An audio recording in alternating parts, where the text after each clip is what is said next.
So.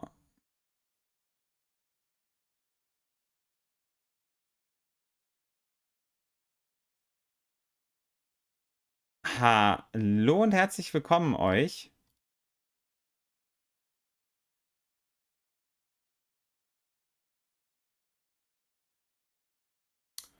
Schön, dass ihr da seid.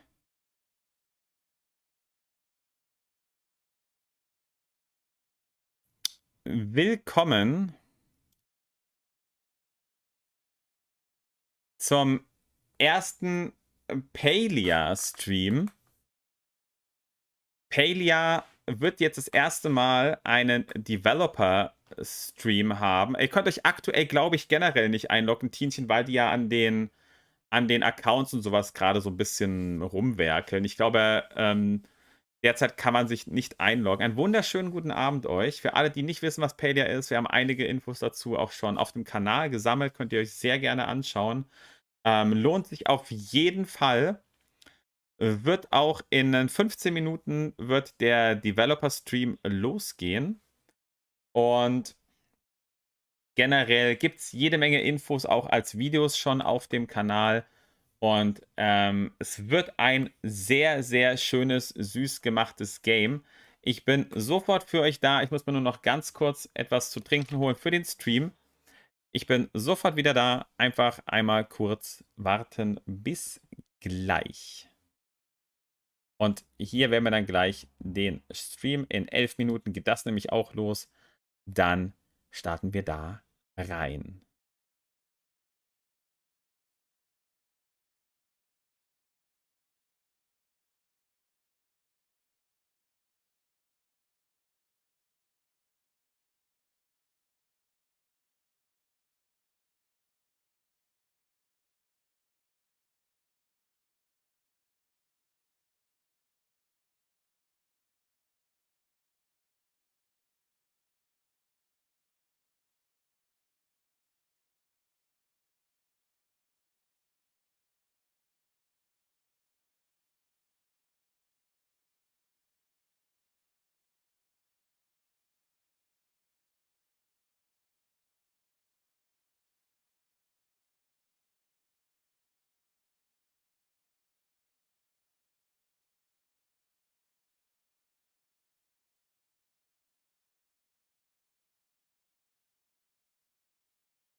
So, also, Ähm, wir gehen auf alles von Palia ein, was ich euch erzählen kann, bevor das Spiel losgeht, selber. Also als allererstes, Palia ist ein Cozy MMO. Das heißt, ihr könnt in Palia gar nicht kämpfen. Das Einzige, was in Palia kämpfen ist, das ist, dass ihr Tiere jagen könnt. Müsst ihr aber nicht. Es gibt auch spezielle Tiere. Es gibt so seltene, nachtleuchtende nicht Rentiere, aber so Hirsche zum Beispiel. Da gibt es auch sehr seltene Hirsche, die könnt ihr jagen. Die Hirsche, ich habe nur Ding gemacht. Und die Tiere wehren sich auch nicht. Also ihr könnt generell in dem Spiel durch gar nichts Schaden nehmen. Also ihr braucht auch keine Rüstung oder irgendwas in der Art, weil euch können die Gegner keinen Schaden machen. Ihr habt euer Level, was euer Charakter hat, wird dadurch erhöht, dass ihr einen eurer Skills erhöht. Also, ihr seid zum Beispiel Fischen auf 5, Baumfällen auf 3, Hunting auf 2. Dann habt ihr 10 zusammen, Mining auf 5, 15 und so weiter. Und das ist dann euer Level. Also euer Level ist quasi eine Kombination eurer Skills. Das entscheidet euer totales Level. Und euer totales Level entscheidet dann eben, ob ihr irgendwelche Boni freischaltet. Die Hirsche und Rehe kann man aber nicht fangen. Derzeit kann man sie nur jagen. Man kann sie nur jagen.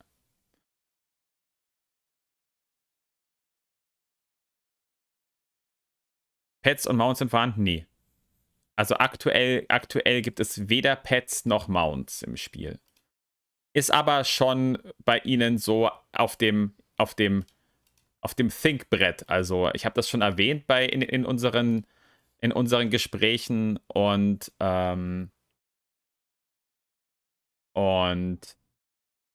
dem Thinkboard ist es auf jeden Fall und das war's. Und jeder dieser Berufe wird von einem der Lehrer hier unterrichtet, bei denen ihr jeweils dann auch Ruf sammeln könnt. Also ihr könnt bei jedem dieser Kerle, das sind die 9 Kerle, mit denen ihr euch socialisen könnt. Und bei denen könnt ihr dann jeweils Outfits und Gegenstände freischalten.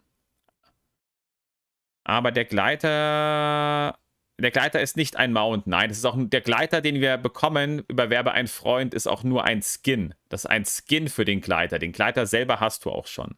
Also Mounts ein Gleiter ist ja nur sowas wie halt ein Tuch, ne? Dass du halt schwebst. Also Mount ist jetzt alles, was du. Im Endeffekt ist es so, to mount ist ja etwas aufsteigen, sozusagen. Deswegen würde ich den Gleiter nicht als Mount sehen. Aber es gibt auch schon so ein paar Tiere drin. Zum Beispiel hat er hier, ich glaube, er hier war das, der Jäger hat zum Beispiel so einen Wolf dabei. Bei Cozy Games schreien nach Collect. Ja, also wir können Fische und Insekten können wir sammeln und bei uns ins Haus in so Terrarien und sowas ausstellen. Das können wir machen. Und sowas wie Mounts und Pets ist definitiv in Planung. Kommt jetzt aber dann halt nicht in der ersten Welle rein. Also anfangs wird das nicht sein. Aber wir können so können wir dann mit Freunden zum Beispiel loslaufen. Einer rennt hier gerade mal mit dem Köcher rum und fängt dann zum Beispiel läuft dann hier rum und fängt dann so diese ganzen Insekten. Einer rennt dann rum mit seinem Bogen und jagt halt die Tiere, weil die anderen halt nicht möchten, dass sie Tiere bekämpfen. Ja, und der andere, oder man geht halt gemeinschaftlich los, geht dann halt zusammen in die Mine. Also es gibt auch eine Mine, in die man zusammen reingehen kann.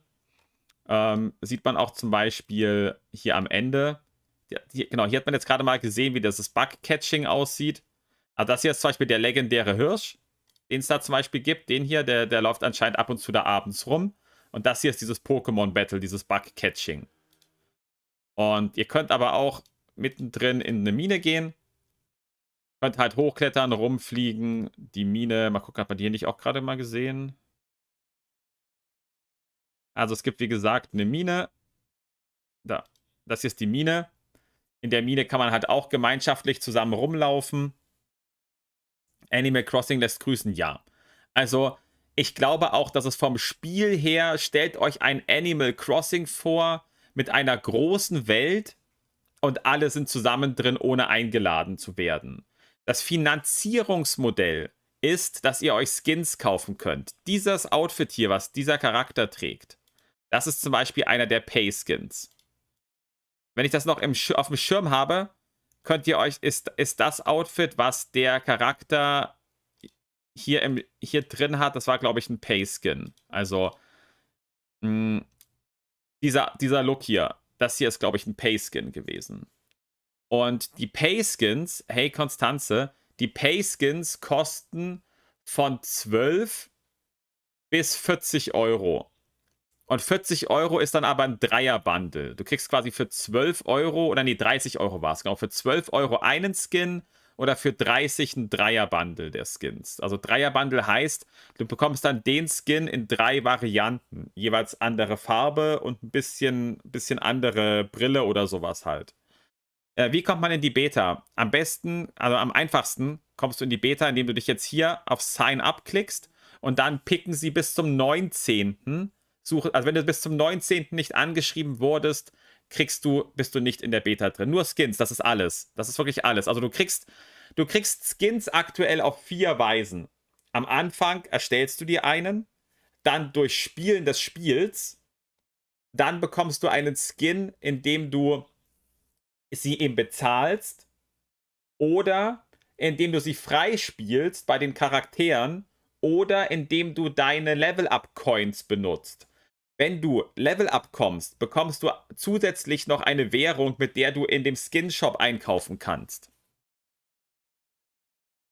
Warum gehen meine Preisvorstellungen mit denen der Entwickler immer... Was meinst du, Tienchen?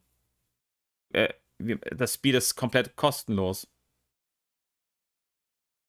Wie kann kostenlos zu teuer sein? Verstehe ich jetzt gerade nicht so ganz.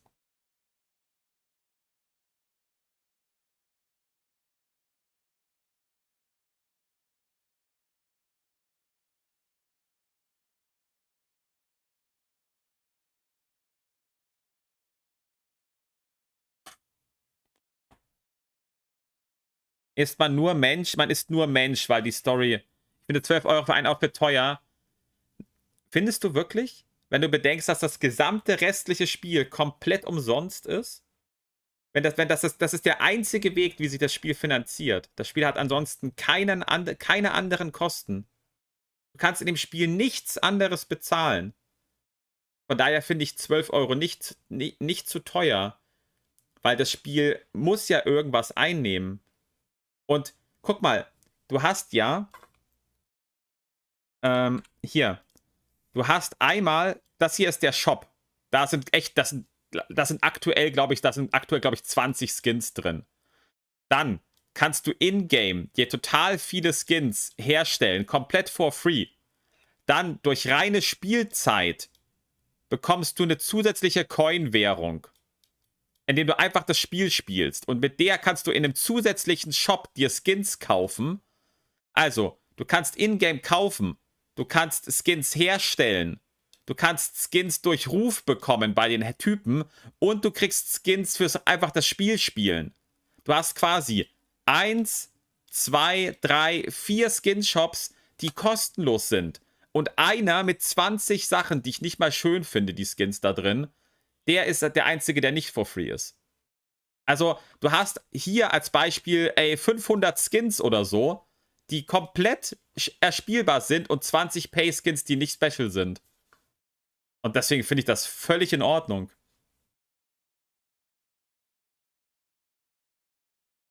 Du musst es ja nicht unterstützen.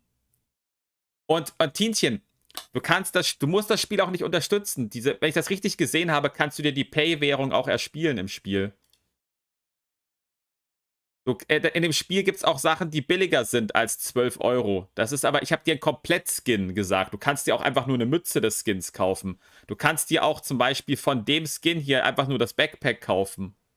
Da zahlst du halt dann 5 Euro dafür. Also ich muss sagen, ich habe noch nie so ein faires System gesehen.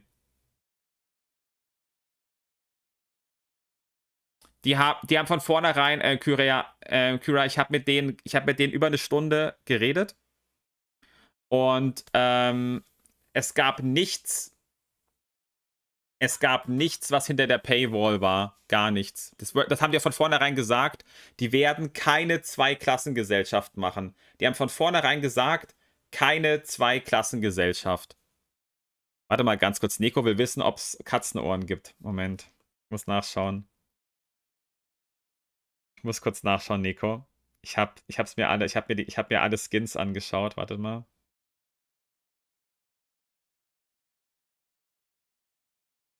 Das ist jetzt eine inoffizielle Info von mir, die ihr jetzt bekommt.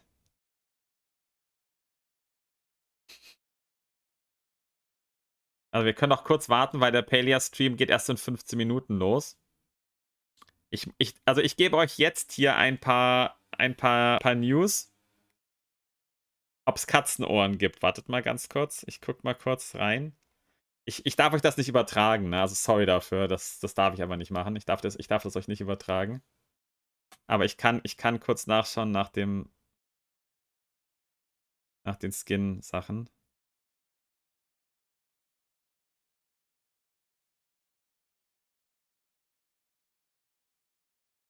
Oh, ich würde euch das so gerne zeigen. Katzenohren. Also es gibt sowas wie so Omsi-Suits.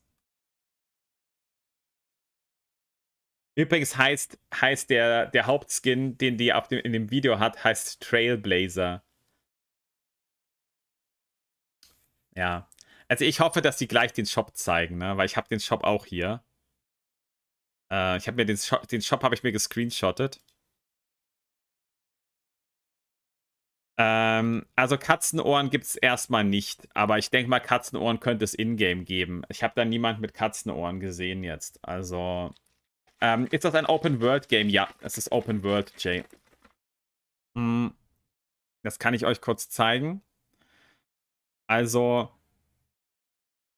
ich kann euch kurz mal zeigen, wie die Welt von Palia aufgebaut ist. Also, gehen wir mal davon aus, das hier ist die Palia-Insel. Ihr startet hier oben in einer Höhle. Ne? Da startet ihr. Dann habt ihr in der Mitte in dieser Palia habt ihr diese Stadt. Das hier ist diese Stadt, die hat so mehrere Ausgänge und so weiter. Und dann gibt es hier außenrum sowas wie die Fishing Grounds. Hier halt da nochmal so ein Waldgebiet. Da sind die ganzen Tiere. Hier oben ist und dann ist hier oben zum Beispiel ist der Spot. Jeder, der da reingeht, kommt in seine Farm. Also hier ist das Housing, die Housing Area.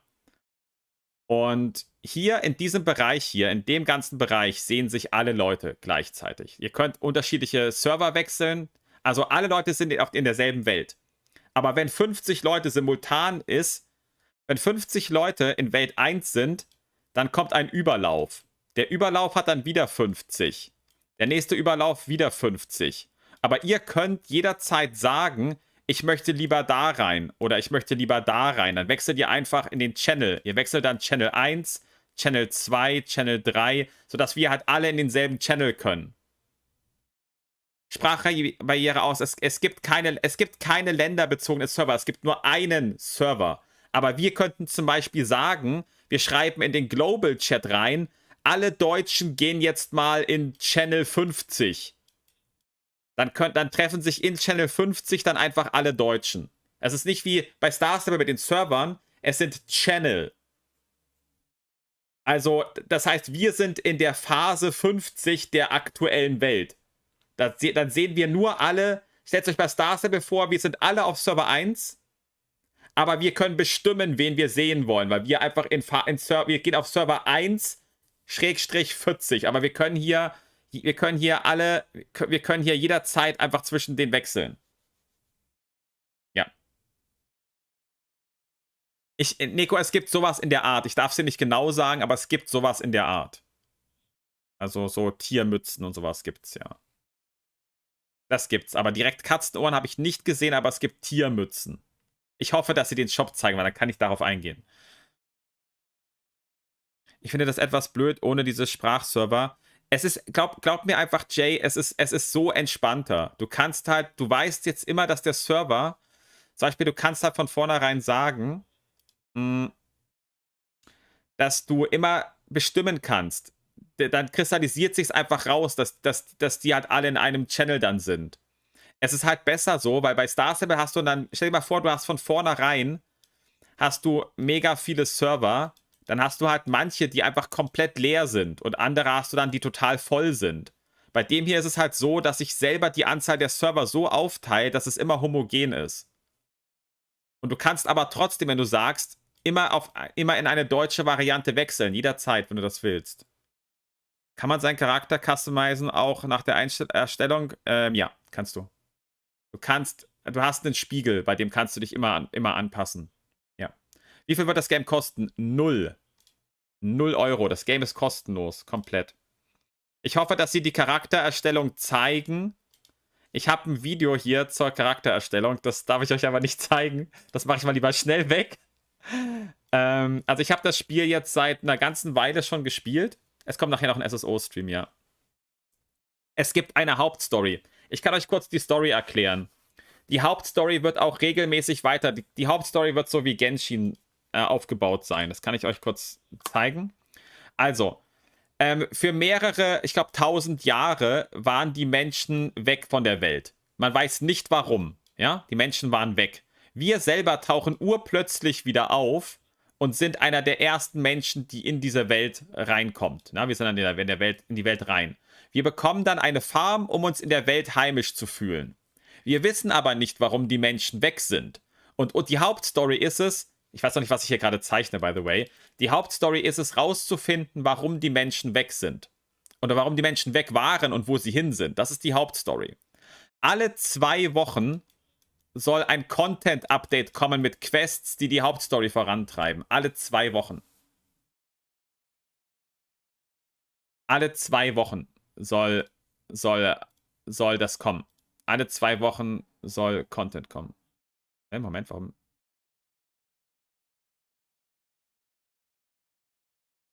Es ist nicht postapokalyptisch, weil die Welt hat sich weiterentwickelt, aber halt einfach ohne die Menschen. Es gibt ja eine ganz normale Zivilisation. Auch in der Stadt ist halt Zivilisation, aber das sind alles keine Menschen. In der Welt leben diese Elfen.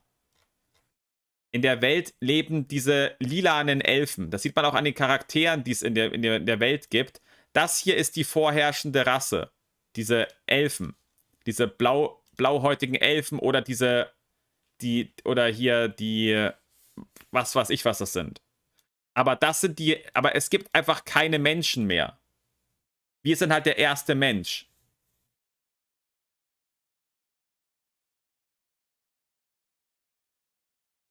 Genau. Hey, Elea. Wie lange soll der Stream werden? Ich denke mal, dass die eine Stunde halt Gameplay zeigen werden. Also hier seht ihr auch so ein bisschen, also die Welt selber hat eben, wir kommen in einer Stadt raus, die halt von diesen Elfen bevölkert wird.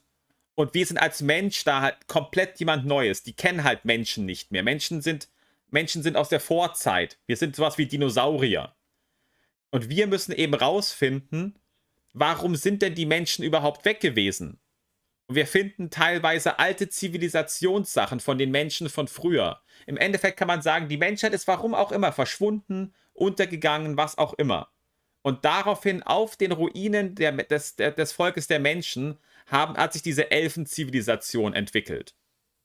Und wir kommen aus dem Nichts in diese Welt zurück und alle erstmal so, was bist du? Und wir müssen rausfinden, indem wir uns mit diesen neuen Elfen, mit den Leuten anfreunden, ähm, ist es so, dass wir dann rausfinden müssen, warum waren die Menschen weg? Wo sind die Menschen hin? Was ist mit ihnen passiert? Das ist sozusagen die Geschichte.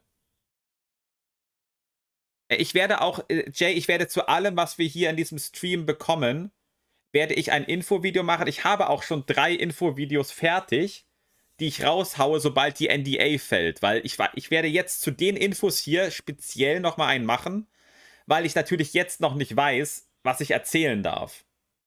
Ich weiß ja noch nicht, was ich erzählen darf. Deswegen erzähle ich halt euch diese Basics außenrum und alles, was ich hier drin erfahre, kriegt ihr nochmal als Video zusammengefasst morgen oder übermorgen. Weil ich jetzt nicht weiß, was hier drin erzählt wird. Ich hoffe ja, dass sie den Charakter-Creator zeigen, dass ich auf den eingehen darf. Danach. Übrigens, lasst gerne ein Like da.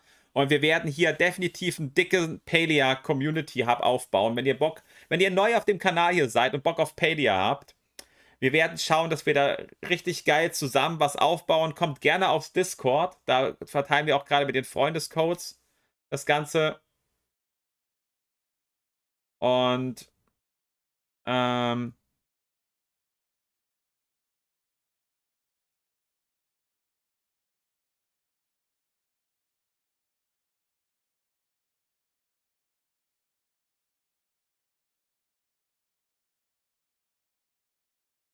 Ich habe den Palia YouTube-Kanal nicht abonniert. Das ist richtig, ja. Weil, ja, warum eigentlich nicht? Keine Ahnung. Ja, weiß ich echt nicht.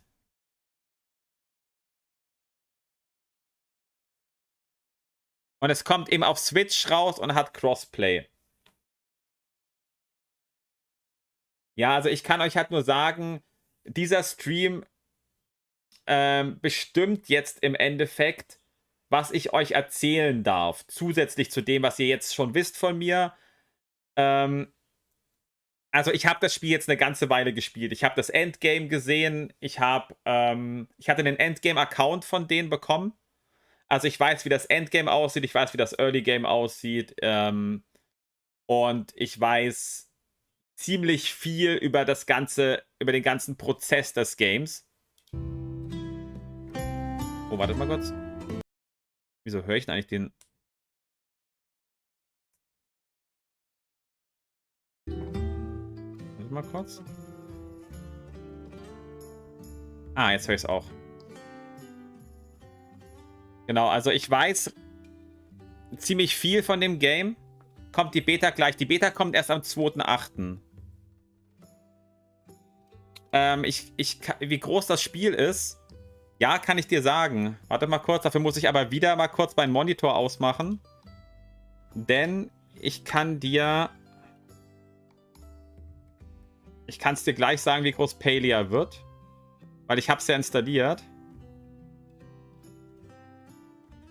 Pali.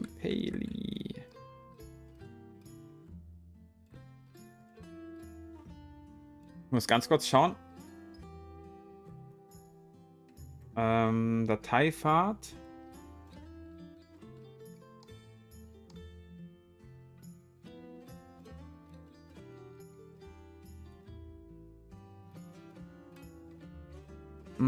Palia ist bei mir 14 GB ist bei mir Palia groß installiert.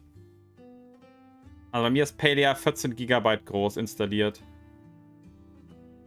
Ja, also Palia ist bei mir 14 GB fertig installiert, genau.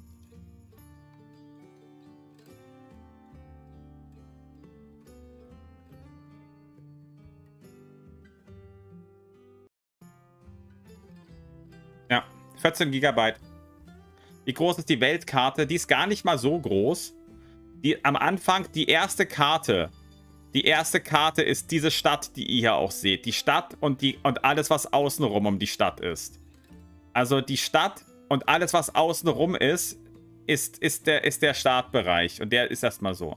Switch und PC ist simultan, aber ich bin mir nicht ganz sicher, ob die Beta auf beiden gleich ist. Aber mir wurde zum Beispiel gesagt, dass der Release eigentlich komplett gleich sein soll. Und daher, ich denke, es soll gleich sein, ja. Sina, ich muss immer mal wieder jemanden finden, der halt mitmacht. Also bestimmt bald mal wieder. Ich frage immer mal wieder rum, ob jemand Zeit hat, ja. Also es scheint Crossplay und Cross-Release zu haben. Aber ihr braucht diesen Nintendo Pass. Braucht ihr bei der Switch.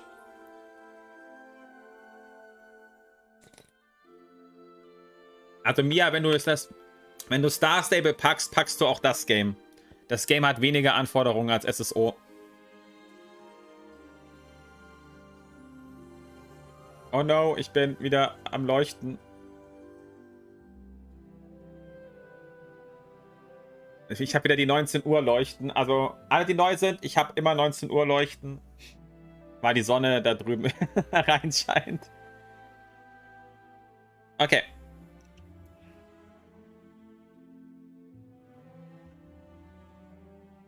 Genau, also Palia kommt raus am 2.8. closed. Am 10.8. open. Also ab dem 2.8. darf ich euch dann alles zeigen. Ich habe schon meinen Account für Palia. Und es ist komplett family-friendly und alles in der Art.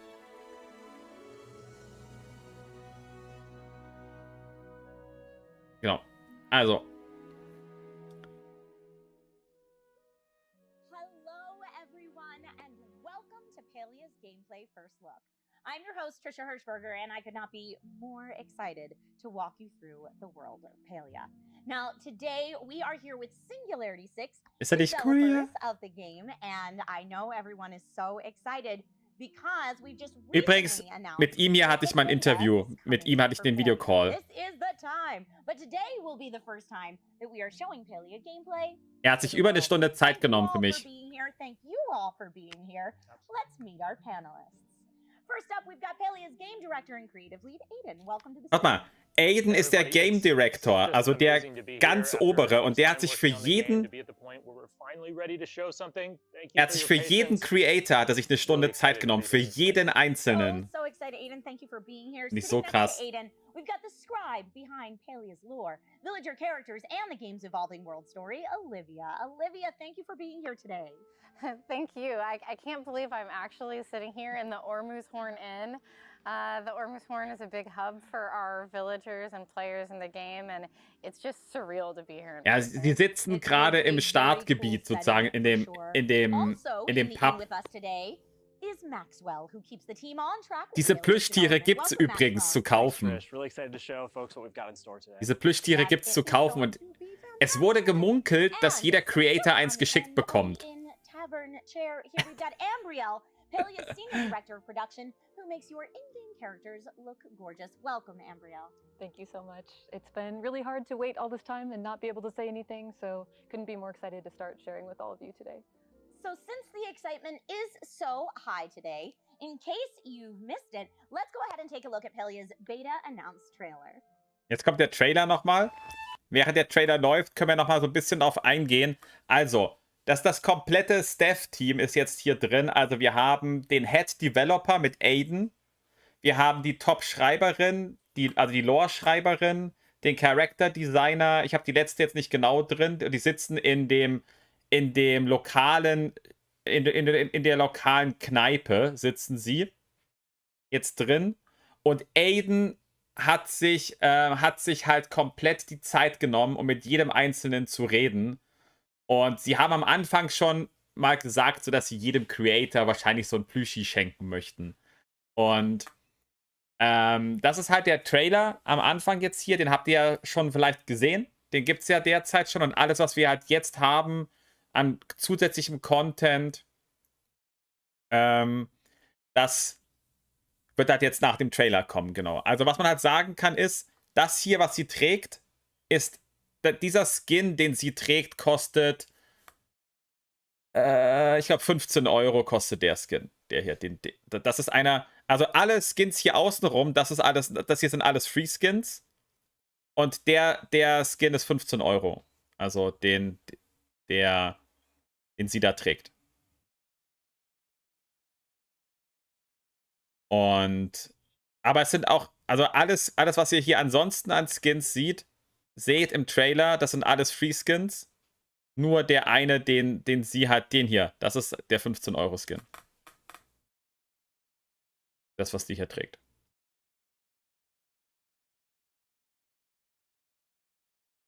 Also der hier dann, ne?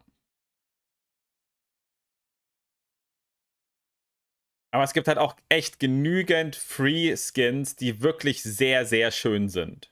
Wie kommt man in die Closed Beta? Anmelden jetzt und hoffen, dass man gezogen wird. 200.000 Leute kommen in die Closed. Absolutely. Yeah. Oh, so gorgeous. Well, we've got so much to dive into. Aiden, tell us about Palia. Absolutely. Well, Palia, at high level, it's a cozy community simulation MMO in which you get to be transported into this amazing, whimsical fantasy world, build the house of your dreams, develop relationships with all our unique cast of characters, and of course, most importantly, you get to do this with all your friends. It's a massively multiplayer game. Also Aiden sagt es auch nochmal. Das Ziel des Spiels, Spiel quasi Animal Crossing mit einer Story und als MMO mit allen Freunden. Das ist der Kern des Spiels. Okay. We will dive into a quest and even check out multiplayer, and we'll be taking a look at the game's cosmetic items and art as well. Oh, sehr gut. Wir kommen an die Cosmetics auch noch rein. Also Shop wird wahrscheinlich zeigen. I am someone who is big into character creation. I saw in the beta announced trailer, trying on some different hairstyles, some different outfits. So if I'm just getting started in Palia, how do I make my character? Absolutely. So Das ist this ja. is actually Oh Gott, the very endlich. Ich first darf über den experience that Charakter you Creator in the reden. game, you know, Das once ist you der log Char in, you can Creator. see we jump right into the lore right off the bat. Yeah, Yeah. eventually we're going to learn what this swirly pink purple void is, so we're already in the story. We're actually, part of the story is that humans are coming back to the world of Palia for the first time in thousands of years. Thousands of years war's. So creating your character is a big part of that, you know, like Wir sind halt der what erste kind of Mensch human nach do you wanna 1000 be? Jahren. Yeah, I'm very impressed right now already with the amount of options that you have. We took a look at face shape. Now we're looking at various skin tones, different eye colors. Wichtig And just as a ist, personal question for alles me, when hiervon I ist free to created my play. character in Palia, I tended to make someone that looked a little bit like me, but with some extra pizzazz. Olivia, Also are im you Char someone who creates Creator a ist character that alles looks free like to yourself, play. or do you go as far from that as you can? I try to make them look as close to myself as humanly possible. Like if a game doesn't have like copper long hair, I'm like, Hier seht ihr oh, dann I'm die already Frisuren. forgotten Warte, these ich mache mich mal people. ganz kurz So weg, I'm weil ich glad das we ein have bisschen so many verdecke gerade. options. So many people can, you know, be able to find themselves in our character. Hier seht ihr die Frisuren. Absolutely. And Aiden, for you, do you design Und die characters that look Frisuren like haben auch yourself, einen or do you generally Ombre-Effekt. go Ihr into seht what es you'd like hier. to be in a fantasy world? You know what? Ihr habt- I'm one of those ihr players habt out there, and I know some of you out Multicolor-Frisuren. there are in this space as well, where I often make a kind of feminine character in when I play video games, Okay. and so I just love what options that we've been able to create there. Just so many awesome hairstyles to express, you know, a character just the way that you want. And speaking of hairstyles, is this a secondary hair color that I see? Or you can choose your primary and secondary, so you've got a two-tone going there, Olivia? Yeah, Genau, da seht ihr jetzt eben. Und das hier übrigens, wichtig, schaut, das sind alles Free-to-Play. Das sind Free-to-Play-Outfits. Alle Outfits, die hier sind, seht ihr das? Die sind alle kostenlos. Das hier sind alles kostenlose Skins. Oh, ich bin so happy, dass ich darüber reden kann. Hier seht ihr alle kostenlosen Skins. You know, it's really up to you how you want to customize your character. So really, you have options. At the end of the day, limitless options. Ja, sie haben Multicolor Haare und sogar einen Effekt noch für die Haare. Multicolor plus It's a Effekt. live service game, and so that's one of the great things. You know, we're happy about the options that we're starting off with, but you know, this is day Maddie one Mush. from when the game first comes out. We're going to continue to add things into the future. So definitely, as players, you know, let us know what we're missing. We're excited to keep expanding this world over time. Kann man die Klamotten nachträglich auch ändern? Ja. Du hast einen Spiegel in-game, wo du das machen kannst. So we're going to jump right into our introduction cinematic. No small amount of drama for how you enter the world of Palia. So let's check that out. Yeah, we love drama. So what are we looking at here? These are some ancient Das ist das human Intro. ruins. It's a place that our Magiri, which are our kind of purple skinned, Also aktuell kannst du es zumindest ändern. Ich werde es in der Beta nochmal genau sehen, wie oft das dann geht. I wonder how they got that name, given the statue. Das hier ist halt der Schrein von damals und die eine... Her name is Gina. And she's exploring these ruins and has triggered a magical event. So as we can see, there's some magic brewing up there. There's this sphere coming from the heavens. I wonder what So kommen wir in die Welt zurück. That sphere of light looks very familiar. Maybe we saw it at the end of the character Oh look, creator. it's Mushy Maddie. Oh my gosh, Well, it's hooray. you or me, one way or the other. Yeah. Yes. But yeah, so this is your character opening their eyes for the first time and seeing this world, and a very surprised archaeologist looking at them. Genau. Olivia, So do kommen we wir as halt a in die player Welt. know where we've come from? Hey, I mean, Heidi. Just the fact that we're kind of looking at our hands makes me think maybe this is a rebirth or an awakening. Und hier ist das ganz Wichtige, was ihr nicht seht gerade, dass wir unterschiedliche Optionen haben. Also jeder von den Charakteren wird anders angegangen. Also ihr könnt euch entscheiden, seid ihr freundlich zu denen, seid ihr böse zu denen, und das entscheidet halt, ob die euch mögen. quite shocked at this point. Yes, Aiden? Oh, absolutely. So while there are many humans entering the world of Palia across the landscape, this is the first time Gina's seen someone kind of come to life right before her eyes. So you have that kind of special connection to Gina right off the bat. That's pretty impressive. All right, now I see it looks like we're starting Und to so starten wir run halt ins through Spiel. another area. Is this kind of our first look as the character at the world of Und wir Palia? können halt so ein bisschen wie in Zelda, können wir klettern.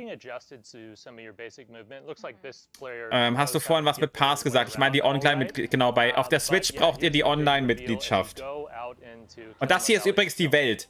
Das hier, was ihr hier seht, das ist die Welt. Also die Welt endet hier. Das hier außenrum ist die gesamte Welt erstmal. Die Stadt und alles, was außenrum ist die Welt.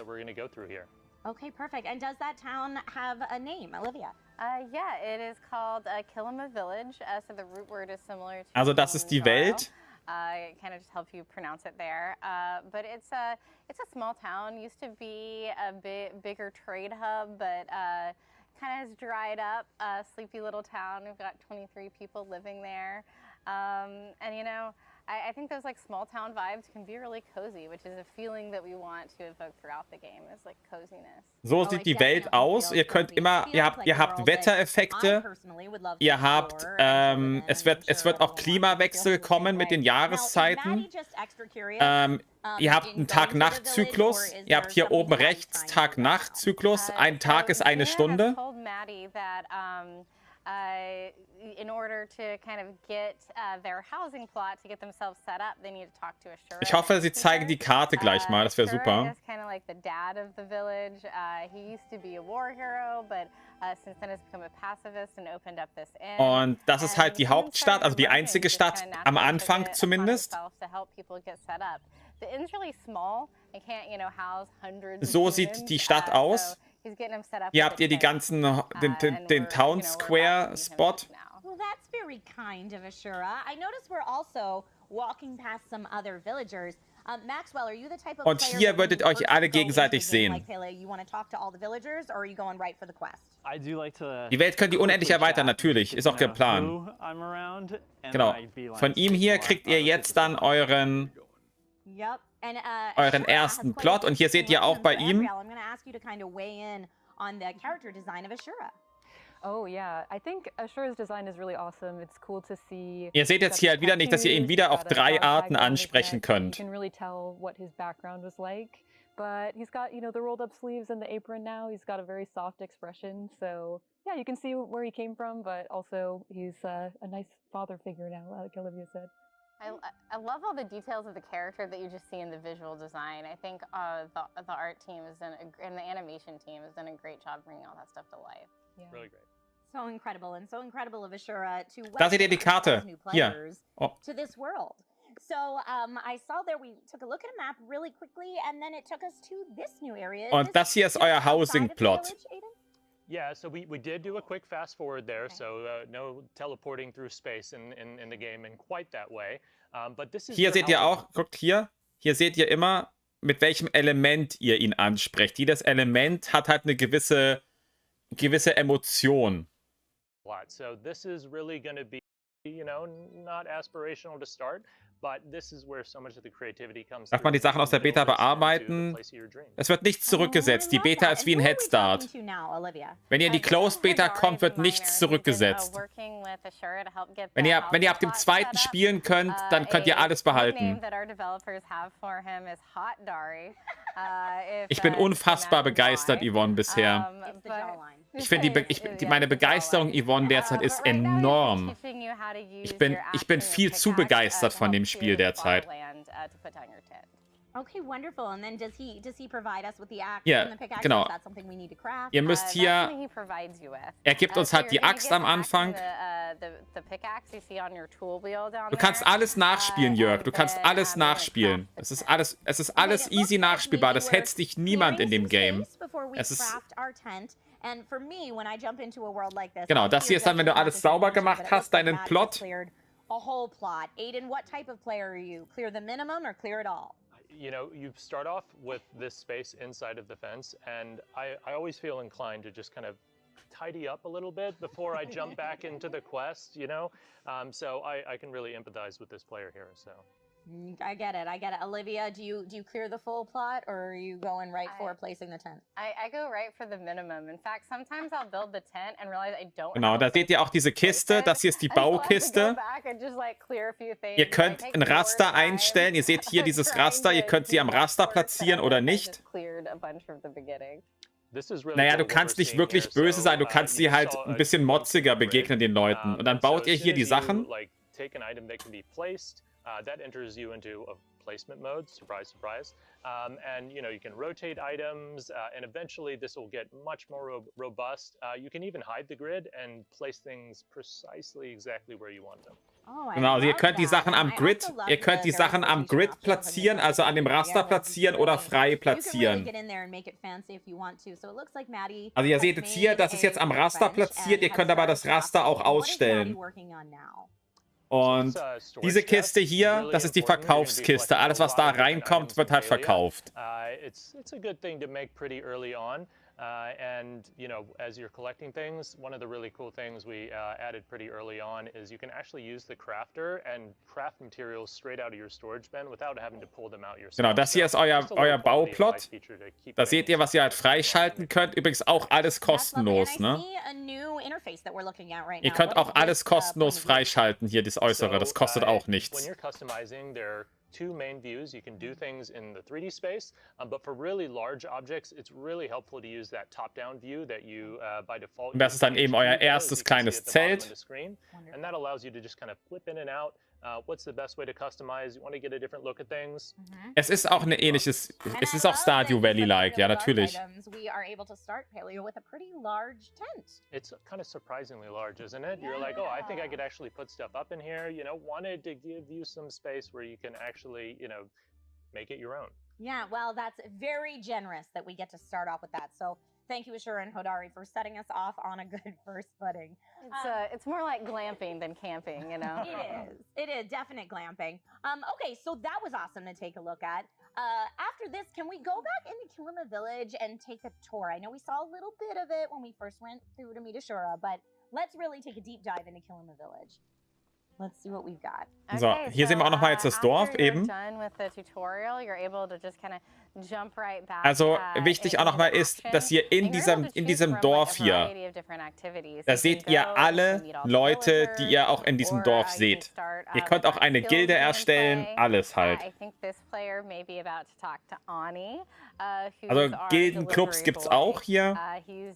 Genau, hier seht ihr dann zum Beispiel eine andere Spielerin. Nicht mal, das ist gar keine andere Spielerin, das war ein NPC. Ups. Aber ihr könntet euch hier alle komplett sehen in der Stadt. Und das hier ist halt... Hier habt ihr dann das Restaurant, also das Inn, diese Bar. Und da könnt ihr euch auch hier überall hinsetzen. Theoretisch könnt ihr euch hier drin treffen und überall hinsetzen und zusammen halt Roleplay machen, was auch immer. Like women secretly just want a line cook, Fairy Prince, or something else, and I was like, line cook covered.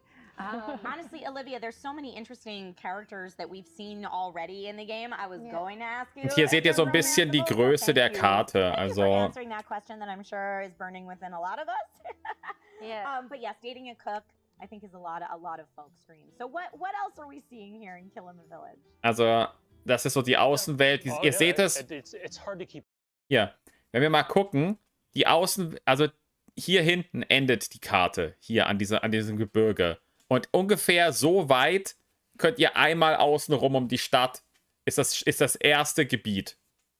Das erste Gebiet ist quasi die Stadt bis zum Gebirge außenrum. I mean, we're running by all these activities are a big part of that, no matter where you go. And so it looks like we're doing genau, und hier, das ist das Bug-Catching. Insect catching, very nice. Now, would we be catching insects because they have a worth in this world, or are we using it as a crafting component maybe? Genau, also ihr betäubt sie. You know, we get into a little of each there, Okay. but definitely they're valued by some people out in the world of Palia, and there are of course more common ones. Die kann man sich für die Beta anmelden. Einfach auf der Startseite von Palia. Also ihr könnt hier auf der Palia-Seite da Sign Up. Da. I kind of saw there your menu for switching back and forth. Genau, so ist das Jagen. Absolutely. So that wheel allows you to really quickly just switch what equipment you have on. You'll find very frequently in Palia, you might start with a particular mission that you leave. Es gibt kein Autolaufen und die Map ist wirklich jetzt nicht so, dass du ewig lange brauchst. Du kannst aber sprinten. Also so lange brauchst du nicht und es gibt Fast Travel, glaube ich, gab es auch noch. As the player that gets distracted by every single shiny, I appreciate. Genau, hier ist dann das Angeln. All right, Olivia, where are we headed next? It looks like we might. Das hier ist der Angelspot. Yeah, we're at the docks. We passed by my favorite NPC to write, which is Einar the Fishing Golder. And we'll learn a little bit more about him later. But right now we're just engaging in our fishing minigame, which is super fun, super relaxing. I think it feels a lot like fishing.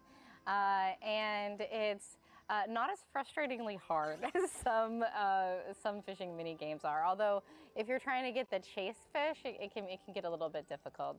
But you're just kind of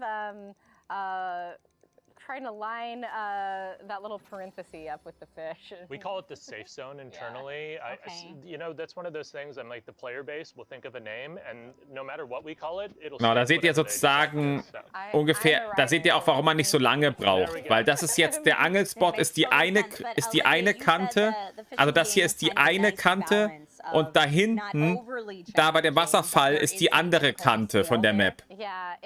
Wird es mehrsprachig sein oder rein Englisch? Mehrsprachig. Es gibt komplett Lokalisierung auf Deutsch. Es ist komplett deutsch lokalisiert. Yeah, it's all of the fish, like if you're just trying to kind of complete your fish collection, are pretty easy to get, but once you get into the star quality fish, which are the ones you can display in your housing plot, those get a little bit harder to catch. Also sie sagen, dass die Star Quality Fische sehr schwer zu fangen sind. Die Standardfische, die ihr zum Craften und sowas braucht, sind leicht, aber die seltenen Fische, die ihr bekommt zum Ausstellen in eurem Haus, die sind ein bisschen tricky.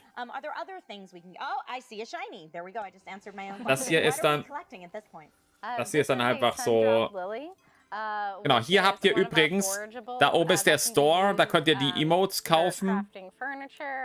Und also in der Beta konntest du dich nochmal neu anpassen. Ich weiß nicht, ob das jetzt hier auch geht. Ich bin mir da nicht so ganz sicher, wo das dann im fertigen Spiel gehen wird. Ich bin mir auch nicht ganz sicher, ob das dann nochmal so oft geht oder am Spiegel ging das halt bei mir.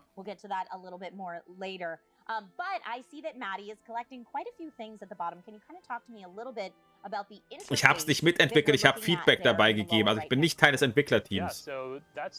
Kann man auch mit Pfeiltasten steuern? Ja, mit WASD habe ich gesteuert, aber ich glaube, Pfeiltasten geht genauso. Also eigentlich bei jedem Spiel, wo WASD geht. Du kannst auf jeden Fall die Tasten belegen, Telekom. Das Spiel am PC und auf der Switch wird es rauskommen. And otherwise, it's just a way to keep track of what you have, and if your inventory is starting to get too full. Okay, perfect. And I see here in this player menu, we're looking at skill levels. We've got our tools. We've got genau, und ihr habt hier unten. What should players be really paying attention to? Warte mal, ihr habt hier habt ihr euer kombiniertes Level. Also ihr zählt eure Skills zusammen und dann gibt es das Level hier. Und hier, immer wenn das voll ist, bekommt ihr Währung für den Special Shop. Also immer wenn ihr ein Level erreicht, könnt ihr dann damit wiederum einkaufen. Da kriegt ihr diese Credits hier. Diese Focus Points.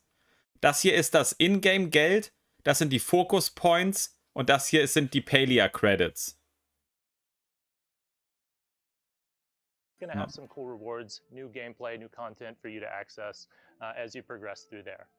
Excellent. Yeah, there's a lot to look at there, but I'm sure it will become commonplace the more time we get to spend in Palia. So it looks like Maddie is kind of splitting her time between a couple different activities. And do you recommend that folks kind of jack of all trades it in terms of skills or really specialize in one specific skill and then, you know, perhaps trade or use that to their advantage. Olivia? Genau, da seht ihr auch nochmal das Jagen. I tend to do a little bit of everything because for some reason it Aber feels das wohl auch für den Mac gibt. Für den Mac aktuell am Start to not nicht. actually get the things that I was supposed to use in a crafting recipe or for a quest. But you can also just specialize in one Hier habt ihr thing halt and euer then Toolrad, trade that stuff for euer gold. Inventar und hier sind so Or you can Accessoires, die ihr halt ask tragen other könnt. players, for things. There's a Ich werde nochmal ein Video hochladen, wo ich auf alles eingehen werde, was hier wichtig an Infos ist natürlich. Ihr kriegt auch Shorts zu jedem der Berufe. Also ich werde jeden Beruf als Short nochmal angehen und alle Infos hier nochmal, die ich erwähnen kann. Ja. Alani's head of the bug catching guild, and we have quests with those characters to help you learn those skills. Perfect. So once we've gotten all our skill levels up, how do we go in and build the house of our dreams? Genau, jetzt kommt das Haus bauen. So you can see we've kind of fast forwarded in time again here a bit, and we've got a Das ist jetzt ein kleines Haus. something aspirational. You know, Und da seht ihr, das ist ganz wichtig. Wartet mal. Hier seht ihr, hier sind diese unterschiedlichen Module. Also ihr könnt das hier bewegen. Ihr könnt diese Module einzeln bewegen und anpinseln von außen auch nochmal. Da habt ihr hier diese Module, die ihr dann da frei bewegen könnt. Genau, ihr könnt einstellen, ob ihr halt eine Wand dazwischen haben wollt oder einen zusammenhängenden Raum. Darfst du die Videos hochladen, wo man... Nee, ich darf meine Sachen nicht hochladen. Ich darf nur Stream React machen. So that's also one of the big things you're seeing.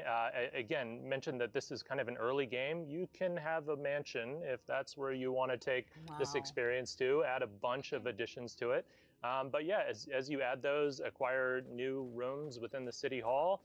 You know, you have to build those and go through some of the craft time associated with it. It's also a nice thing to have your friend come out and help you get through. Now, when you mention craft time, is Genau. that in-game time? Hier. Ihr selber könnt jetzt das bauen, aber ihr könnt auch einen Freund dazu holen, der hier hingeht und euch die Sachen gibt. Also der euer Haus mitbaut. Real world time. How does that work? So for the buildings, once you've gotten the materials there is a real world craft time associated with it. Genau, und jetzt seht ihr, wenn ihr das abgebt, dann wird es gebaut. Seht ihr das? Dann hier, seht ihr? Also das dauert dann ein bisschen, bis das gebaut ist. I wish that in real life you could add an addition to your house this quickly. You know, it's like 4 hours, like that'd be great. Just some wood yeah. and some stuff. Und ihr könnt es aber auch nicht beschleunigen. It took me months to just convert my garage. Kann man mehr als einen Avatar spielen? Kann ich dir nicht gerade sagen. Also ich hatte nur einen, den ich erstellen konnte. Es ist absolut gratis, das Game, ja. Ihr könnt in dem Spiel nichts dazu kaufen. Das hier ist das Haus hier könnt ihr euch sehr, sehr schnell bauen. Das hier, was ihr jetzt gerade seht. Das Haus habt ihr sehr fix. Und wisst ihr was? Guckt mal an. Man kann aus den Fenstern rausschauen. Seht ihr das? Ihr könnt in die Fenster reinschauen und aus den Fenstern rausschauen. Das ist so geil. Und hier könnt ihr das Ganze bauen. Seht ihr das hier? Yeah. Over time, you can, like Aiden mentioned, collect hundreds of different decor and furniture items. So yeah, this player has gotten some pretty rare stuff. So they're probably investing a lot in this crafting system, learning to make some pretty high-tier recipes, and maybe spending a little time at the underground market, picking up some super rare stuff. Genau, und es gibt zum Beispiel den Untergrundmarkt, wo es dann super seltene Sachen gibt teilweise. Also ihr könnt am Anfang komplett zusammen Häuser bauen. Oder wenn ich halt zum Beispiel sage, ich bin zum Beispiel Level 200 und ich möchte euch helfen, dann kann ich zu euch kommen und eure Häuser fertig bauen.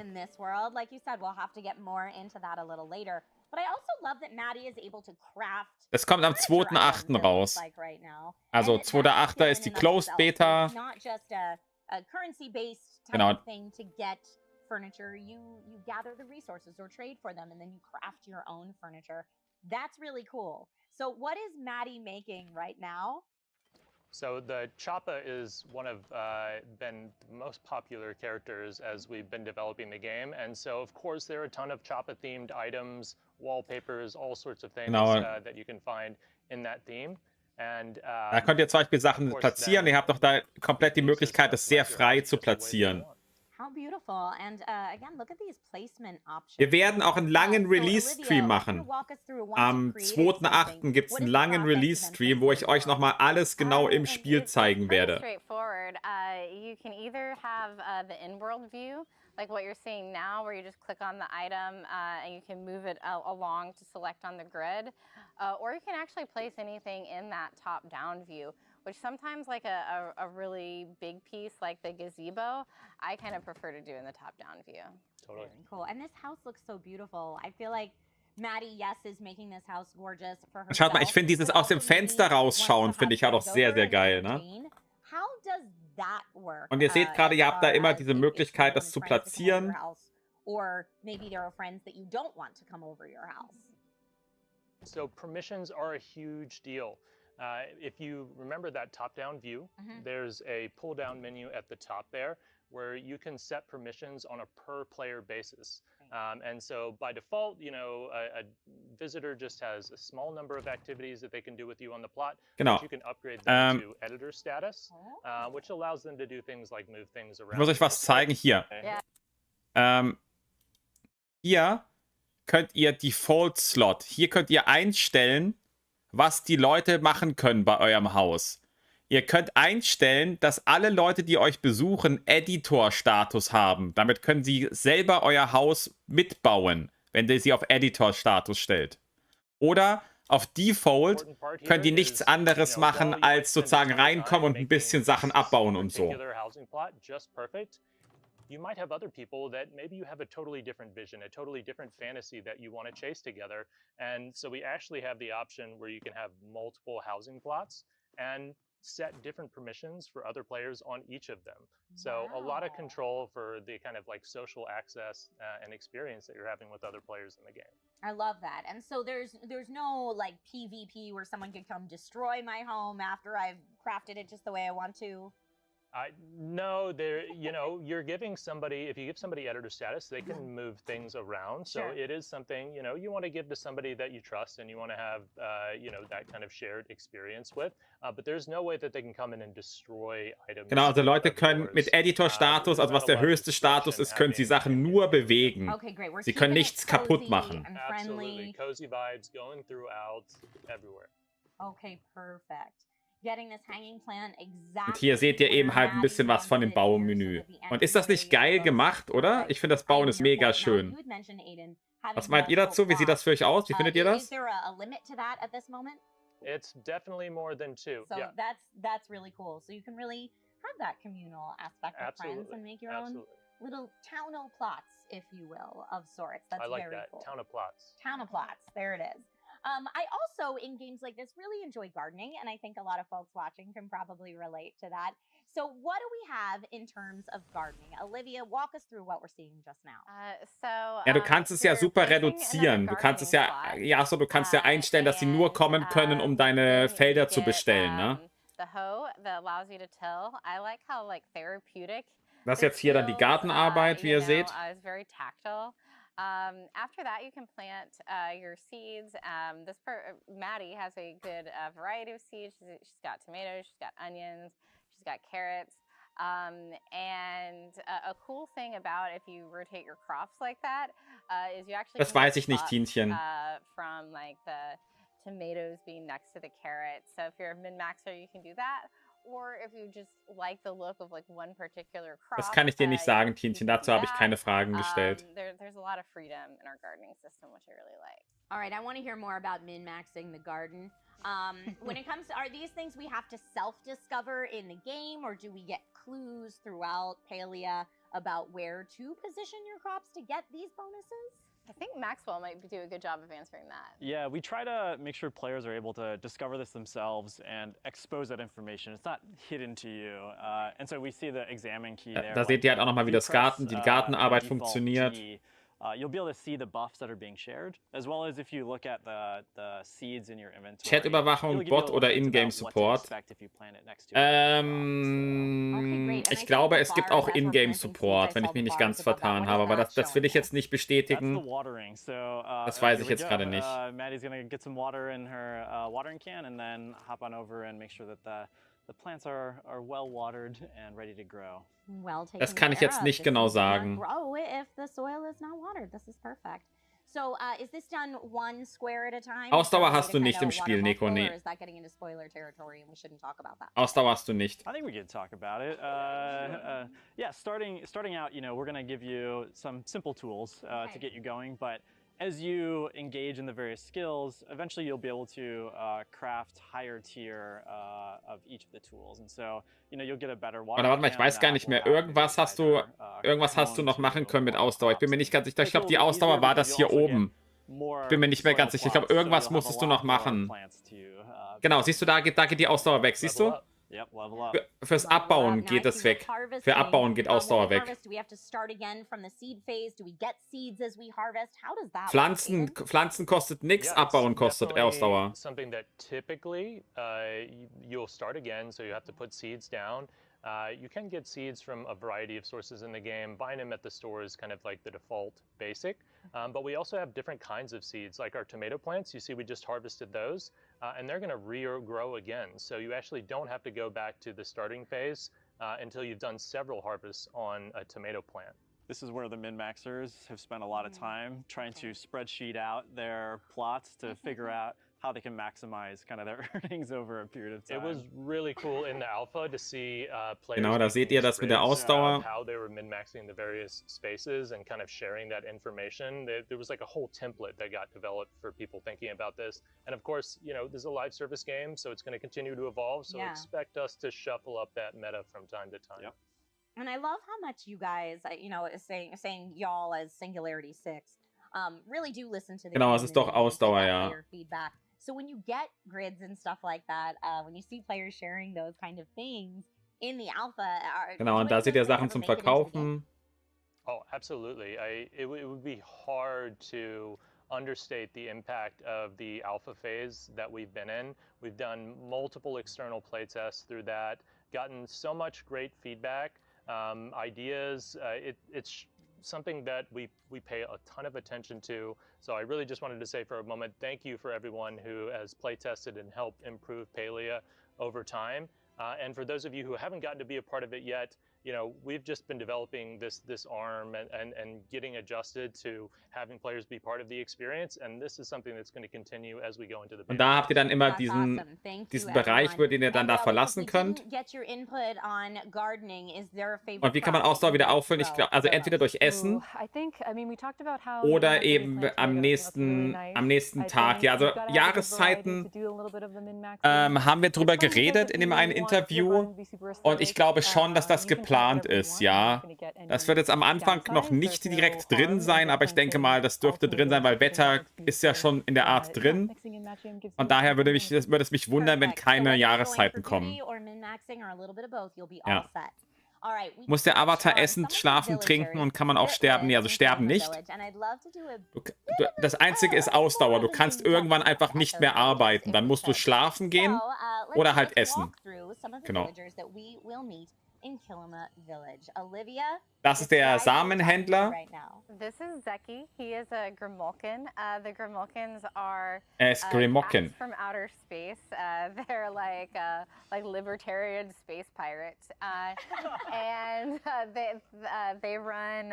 In addition to the regular store, Zeki also runs the Kilima branch of the Grimulkin Underground, and that's where you can get cool magical items, maybe some more high-tech stuff, because remember, they are from space.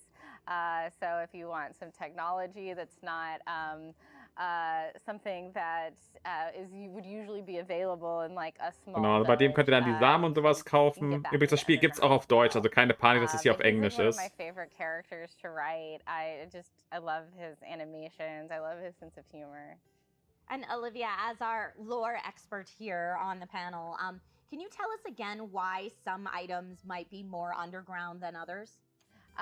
So I think I mentioned earlier, magic in Palia is a bit taboo. Ich weiß gar nicht, ob ihr ein Klo bauen könnt. that crumbled, and they were, you know, a highly magical civilization. Ja, And also so they have interpreted this as magic is dangerous. Okay. And so it's, you know, it's very regulated. genau, da ist diese eine andere Elfendame. Becky is against regulations, so whatever. It looks like we've gone to the city hall. This is Kenyatta. Ja, der hat so eine She's the Winkelkatze, daughter of genau. the Er hat mayor. seine eigene Rasse als Winkelkatze. And, she's kind of a rebellious teenager. She's been given this job as a way to like learn responsibility, but she's like pretty bored. She does not want to be working here. But the player coming and talking to her is like a good break in her day. So she always is welcoming the players when they come by City Hall. Now, is Kenyatta also a romanceable option? I have to ask. Her style is so cool. She is, and she has a very fun romance plot. We were very Ja, also ihr könnt sie write auch her daten. romance. I love it. And you said she exists in the world as the mayor's daughter? Yes.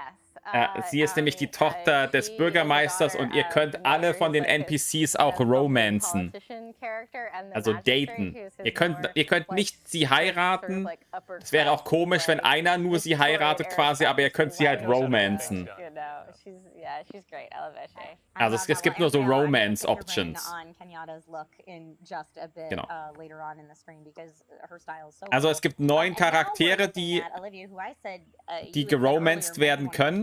Und die 9 Charaktere sind eben alle die auch hier, das sind alle 9 Romance-Charaktere. Also hier 1, 2, 3, 4, 5, 6, 7, 7, 8, 9. Das sind die 9 Romance-Charaktere. Moment, nee, das stimmt gar nicht.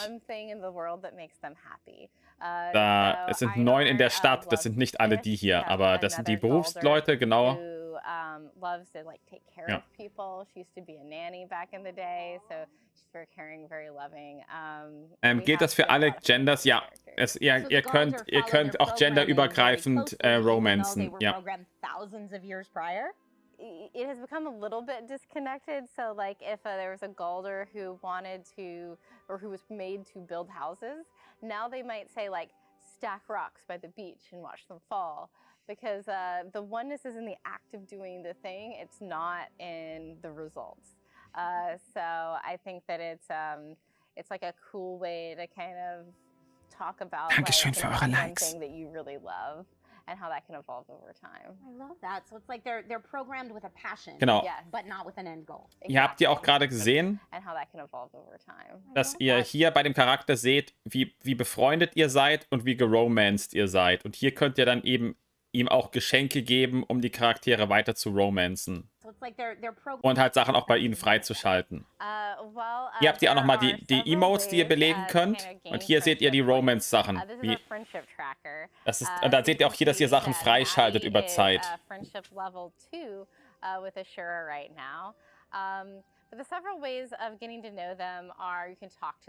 Ja, ihr habt hier Friendship und Romance-Level. Das obere ist Friendship, das untere ist Romance. Genau, da seht ihr auch euer Friendship-Level. Und manche haben halt Friendship und manche haben Romance. Deswegen seht ihr auch hier, Kenyatta hat Friendship. Und hier, wenn ihr Friendship 3 habt, könnt ihr sie daten. So if you're talking to Gina, she might tell you what her best friend Hecla wants that wie die das Geld verdienen, über das hier oben rechts, über den Store. Ihr könnt euch da Skins kaufen und über Werbung halt und sowas gibt's auch. Natürlich, worüber man Geld verdient. Wenn ein Avatar ein Rätselgeheimnis gelöst oder gefunden hat, wird das dann irgendwie anderen Küchen freigeschaltet. Wie meinst du das? Also wenn du die Story durchspielst, ob dann ein Announcement kommt für alle anderen? Nee, das wäre schrecklich. Also da würdest du ja zugespammt werden in-game, wenn das Leute erreichen. Übrigens, ihr seht, der Roboter hat einen Romance-Balken, ne? Ihr könnt auch den Roboter romanzen. Ihr schaut, ihr seht's hier, der Roboter, einer hat einen Romance-Balken. Ja, es ist ja auch komplett kostenlos. Es ist komplett kostenlos. Der Store hier ist ein kosmetischer Store.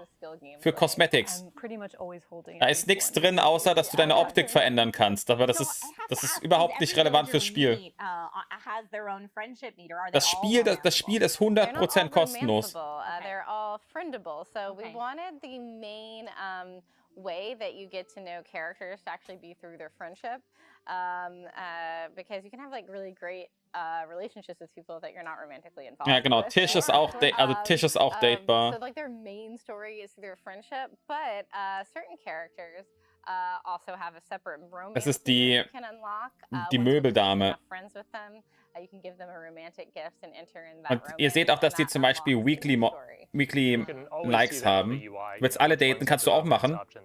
Kannst auch alle daten. Da du ja die dich heiratest und sowas, kannst du sie alle daten. Es ist überhaupt kein Pay-to-Win, gar nichts. 100%ig sicher. And if you wanna unlock Darüber habe ich all lange mit quests, denen I like to geredet. check Es off gibt all the kein quests. Is it Pay-to possible to irgendwelche romance more Vorteile. than one character within Palia? Jeder Cent, den du ins Spiel steckst, hat keinen Vorteil für euch. Of the game we're in right now, you know, again, like we're a living, breathing world. It kind of like as far into a romantic relationship you can get is kind of like the early courting stage. So you're allowed to romance as many people in that Genau. stage as you want. Hier wird auch nochmal gesagt, At the end of their romance plotline, they'll give you something called a pin, which means they really like you. also, then you can wear alles, that was du mit pin ihnen machen to kannst, ist, dass du dass du so den Dating-Prozess hast. Und am Ende geben die dir so einen Button von sich, dass sie dich halt mögen. That is the cutest thing I've ever heard, and I'm here for it. All right, so as Eine I wirklich said, I große love einmalige to go Entdeckung. on Das quests kann ich dir with nicht other sagen, weil wonderful die quests sind and noch also super quests. So let's go ahead and unannounced. go on a quest and see what that looks like. Jetzt seht ihr mal, So wie die for Quests now, aussehen. Describe to us where we're going right now and what we're about to see. Yeah, so we're jumping into a quest a little bit into the game now where Nutztiere, Haustiere, Mounts und Reittiere. Mounts und Reittiere gibt es erstmal nicht. Daran überlegen sie aber noch. Nutztiere gibt es derzeit auch nicht. Du kannst halt nur Tiere jagen. Da gibt es diese Eichhörnchen und diese Rehe und sowas. Yeah, Najuma is the miner's daughter, so Hodari's daughter, and she is kind of a shy teenager, and she's an inventor. But a lot of her inventions Wie sind die are Server kind of nochmal dangerous, aufgeteilt? so Gar Dad nicht. doesn't really Es ist like ein her Server. doing that kind of stuff. Ein Server mit Channeln. But one of the things she's invented is a glider. And Gina knows about this glider, the archaeologist, so she is told to hunt down Najuma to build Das ist a ein glider Mega-Server. so that he can kind of explore Dankeschön für the further. 50 Likes. Vielen lieben Dank. So we're gonna have to make this glider, we're gonna have to go do a little bit of gameplay and find some materials. Okay, perfect. And is there a reason that Najuma's the one who is like the keeper of the glider, if you will? It's just because it was her invention. Got it. So that's the way, she's the only one who knows how to make them. I see, but soon we will learn how to make them. Also aktuell gibt es noch keine Tiere, die du jetzt halten kannst, aber ich denke mal, das ist nichts, was da jetzt irgendwie Yeah, so looks vom like Tisch ist, we're dass es gonna nicht do mal it the kommt hard mit der way Zukunft, Kyra. and manually go through, chop some trees. We need to get some leather, so that means we're gonna have to do a little bit of hunting. And then, Wenn ich jetzt ein Haus lastly, baue get auf some einem fabric, Grundstück, which, dann we ist can dieses grow Grundstück cotton für immer that a whole besetzt. lot. Nein. So, we're collecting everything we can here, and Moment, I ganz think once kurz. we get Hier oben ist ein Tor. Wenn du da durchgehst, bist du in deiner Housing Area. Wenn du reingehst, bist du in deiner Housing Area. Wenn jemand anders reingeht, ist er in seiner Housing Area. Aber alle Leute, die mit dir befreundet sind, können in deine Welt gehen. Also du kannst am Tor dich entscheiden, möchtest du in deine Welt oder zu deinen Freunden gehen. Also du kannst keinen Plot claimen oder so. Die Welt ist für alle gleich. Nur der Housing-Plot ist für die Leute anders. Okay. Wozu braucht man den Gaming Pass? Weil du bei der Switch fürs Online-Spielen immer den Pass benötigst. Das ist einfach Switch. Die Switch braucht das einfach für alle Online-Spiele. Ihr seht jetzt auch, dass das Wetter jetzt zum Beispiel schlechter ist. Das ist jetzt gerade Nacht. Und da seht ihr auch diese Rehe zum Beispiel. Das sind da diese Tiere. Okay. Was fehlt dir denn im Spiel, Capri? Play the way you want to play. Play the way you want to play. I love that. Well, I mean, that's the thing with a game that you're going to exist in for tens, potentially hundreds of Ja, und da sind jetzt dann diese Baugeräte. Baugeräte. Da könnt ihr dann einstellen, was ihr dann gerne habt. Und dann und ihr seht immer, wie lange die hier brauchen. throughout the experience. Mhm. The whole Ihr könnt da way. quasi So, and Vorrat also the auf Alphas really Vorrat helped us bauen. kind of tune in parts of that, just to the right balance. Excellent. And I see it looks like we're really putting together this glider piece by piece. Olivia, how do we make a glider if it's not too much of a spoiler? It's not. Right now, you're making wood planks with our auto crafter system. Maxwell can probably tell you a little bit more about how the auto crafters work, but you're going to be making fabric and planks and leather and all the ingredients you need for the glider. Yeah, and so a player over time will acquire a number of autocrafters in various skills to help them, refine the raw materials they collect out in the world. Was ist das and Ziel turn des it into, Spiels? higher tier objects that they can, make furniture with, Wo die or, Menschheit we die saw ganze earlier, Zeit war, warum adding die Menschheit decoration to the verschwunden house, which ist. requires you to get the Und planks created. es hat halt kein Ziel, weil es ein MMO ist. Du rausfinden, wo die Menschheit war, was mit ihm gewesen ist und warum sie halt weg war, diese Geschichte. Mount, Tiere, Zucht, Jahreszeiten ist, glaube ich, schon drin jetzt. Yeah, it looks like we skipped ahead here. All the autocrafters work on a real Ja, Hochzeit und Familie ist halt ein bisschen schwierig, wenn du durch die MMO-Variante, ne? Dann musst du halt immer gucken, wie du das einbaust. Aber die hören sehr, sehr gut auf die Community. Wenn das viele Leute haben wollen, wenn das viele Leute haben wollen, dann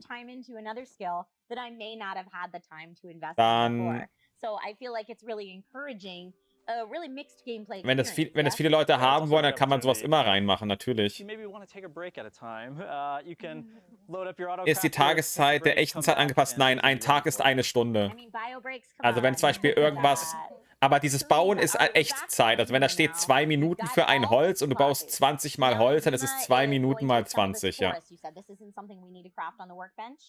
so the things that you craft in the workbench are things that you can craft an infinite number of times. The glider you only craft once, so Najuma does it for you. That's awesome. All right, now you talk about maybe fishing or playing together. I certainly want to play with my friends in multiplayer. Can we talk about how multiplayer works within Palia? Ambriel.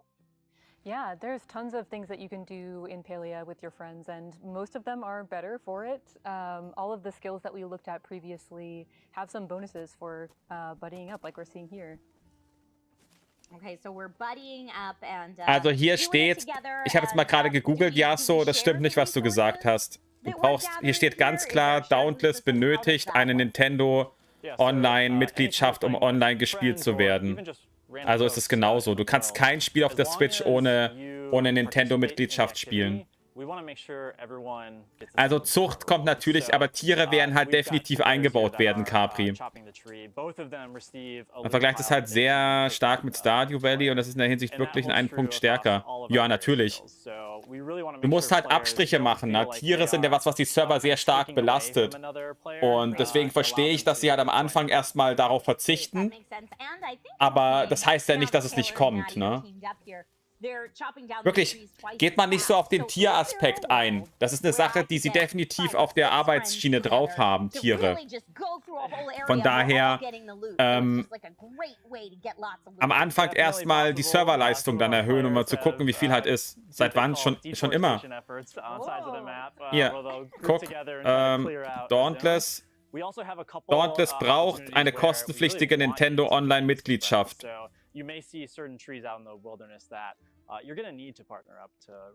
Wie alle Spiele auf der Switch. Massive tree or maybe something a little magical. Oh, I love it. Okay, no more spoilers. I'll be quiet on that one. It looks like Maddie and Taylor now are fishing. Is there more to fishing together than just having really great conversations, or is it, kind of like being away from the keyboard where you're fishing with a friend over, over a drink or something like that? Yeah, so, nee, die sind definitiv schneller, Capri. Die wollen ja auch alle 2 Wochen wollen die ein Content-Update bringen. Und du darfst es halt nicht mit Stardew Valley vergleichen, weil es halt immer noch ein MMO ist. Ne? Ein MMO hat ganz andere Restriktionen als ein Stardew Valley. Das ist halt was anderes. Ne? Also, da muss man immer gucken. Ne? Also Stardew Valley ist halt kein MMO. Das darf man halt wirklich nicht vergleichen. Es gibt aktuell meines Erachtens kein Spiel, was vergleichbar ist wie das hier. Also kein Cozy Farming MMO. Ich glaube, bisher gibt es kein Spiel, was also Stardew Valley oder Animal Crossing als MMO ist. Das gibt's halt aktuell noch nicht. Und da muss man halt erstmal gucken, wie man diese Parts einbaut in das Ganze. Und ich finde, dass der Start dafür schon ziemlich gut ist.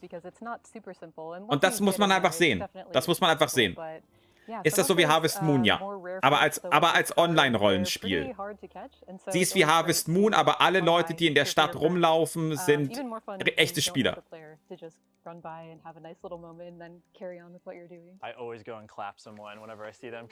Persönliche Tierezucht, Wettbewerbe und da fehlt mir nicht noch was. Ja, natürlich, klar. Es ist halt der Fokus. Ich finde, dass der Fokus, dass es ein Online-Rollenspiel ist, finde ich schon mal sehr, sehr gut.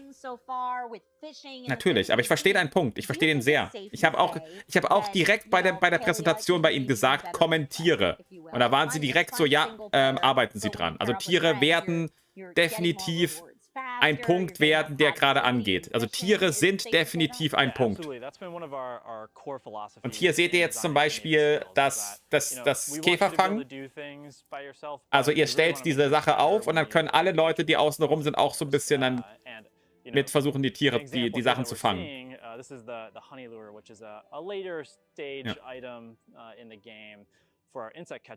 Und da habt ihr dann Insect Catching in dem Beruf. Ja, aber Capri, Leute dazu holen und ein MMO ist doch nochmal ein riesiger Unterschied.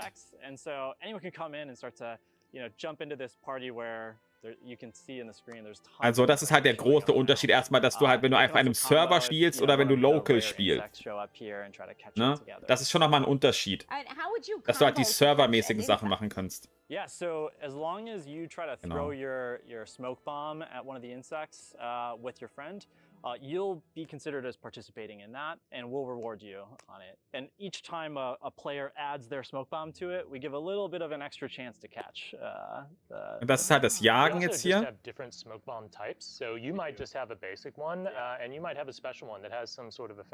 Genau, ich verstehe komplett den Punkt, Capri. Ich verstehe das ganz klar, was du sagst. Man muss halt einfach gucken, bei einem MMO ist das ein bisschen schwieriger zu implementieren. Sowas wie Hochzeit und sowas in der Art. Und es ist ihr erstes Game so in der Art. Also, ja. Genau. Und ich finde, dass es für den Start schon sehr viele der Elemente mitbringt. Ich muss sagen, für den Start bringt es sehr viele der Elemente mit. Ja, das muss ich sagen. Aber ich habe auch als allererstes habe ich gesagt, ey, bitte bringt Tiere rein.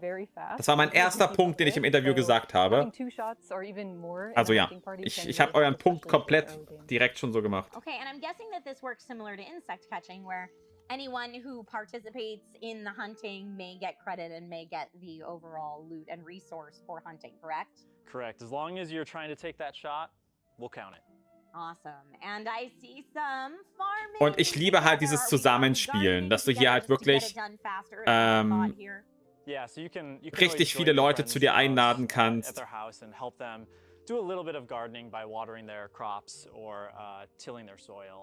Nee. Es sind nicht die Macher von Blizzard. Es ist im Team von Palia. Im Team von Palia sind ein paar ehemalige Leute davon drin, aber diese Firma, das ist das erste Spiel dieser Konstellation. Ja, es sind ein paar Leute von Blizzard mit dabei. Ehemalige Blizzard-Mitarbeiter, ja, aber diese Firma ist es fürs erste Mal in dieser Kombination. Now, what is that menu we just looked at? Is that a little emote menu? It is, yeah. So this is what das sind jetzt ein paar der Emotes zum Beispiel.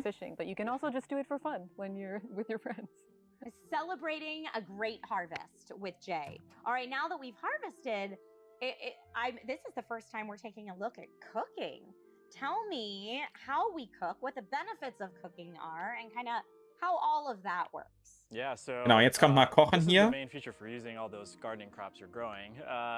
It's a skill that we really wanted to focus on multiplayer gameplay in particular. And so sort of like real world cooking, if you're by yourself, it's going to be a little chaotic because you're jumping between different stations. You need to, chop some veggies. You need to flip the pan. But with a friend, you can combo that up and make it a little bit easier. So we have a number of mini games as part of the cooking activity. Da seht ihr zum Beispiel, dass das Kochen. But there's also a flipping, a stirring, and a rolling activity that you'll be asked to do. Und da seht ihr auch, dass ihr das so ein bisschen zusammen machen könnt an den Teilen hier. Again, you help in making of this dish. You kind of share in on that final dish that's created. And I think Olivia mentioned earlier, but star quality dishes you'll be able to place on your plot. So, you know, we see players often make a beautiful spread on their tables of their cooking activities. Are there any particular perks or buffs or anything that you would get from a higher star quality meal? Yeah, so cooking and food basically fill your focus meter, which focus in the game really feeds into all of your progression. So as you do activities in the game and you level up each of your skills, as long as you have focus, we're giving you a benefit or a bonus on that Also experience.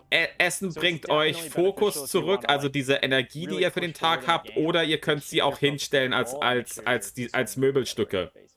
I feel like that's a very stress-free take on a traditional survival mechanic within a game like this, where it's not like I need to eat and drink and sleep and keep all of that running in order to do this. Instead, you're rewarded for having your focus meter full. Is that correct, Ambrielle? Yeah, absolutely. Just sort of like a lot of things we've talked about, like with gardening, you can really min-max if you want, but you're not going to be punished for not doing the optimal thing.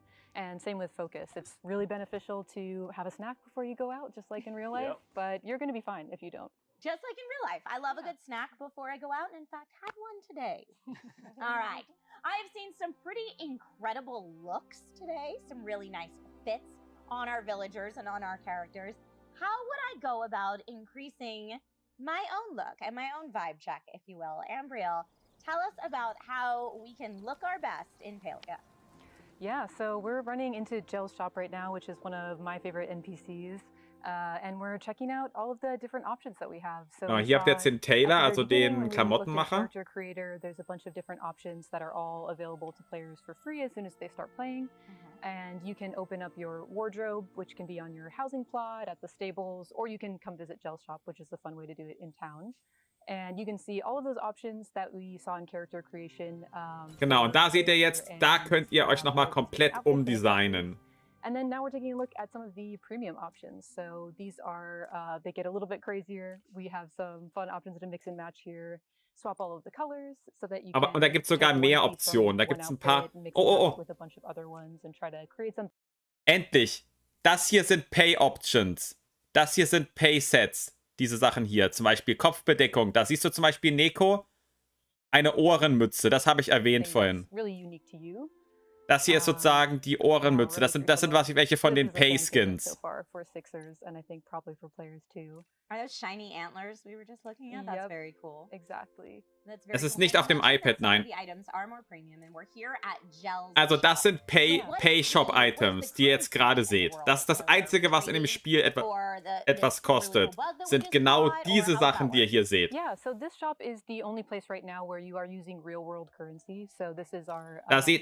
Da seht ihr die Mischung aus In-Game-Outfits. Das zum Beispiel kostet auch echt Geld. Das ist das Einzige, was echtes Geld kostet.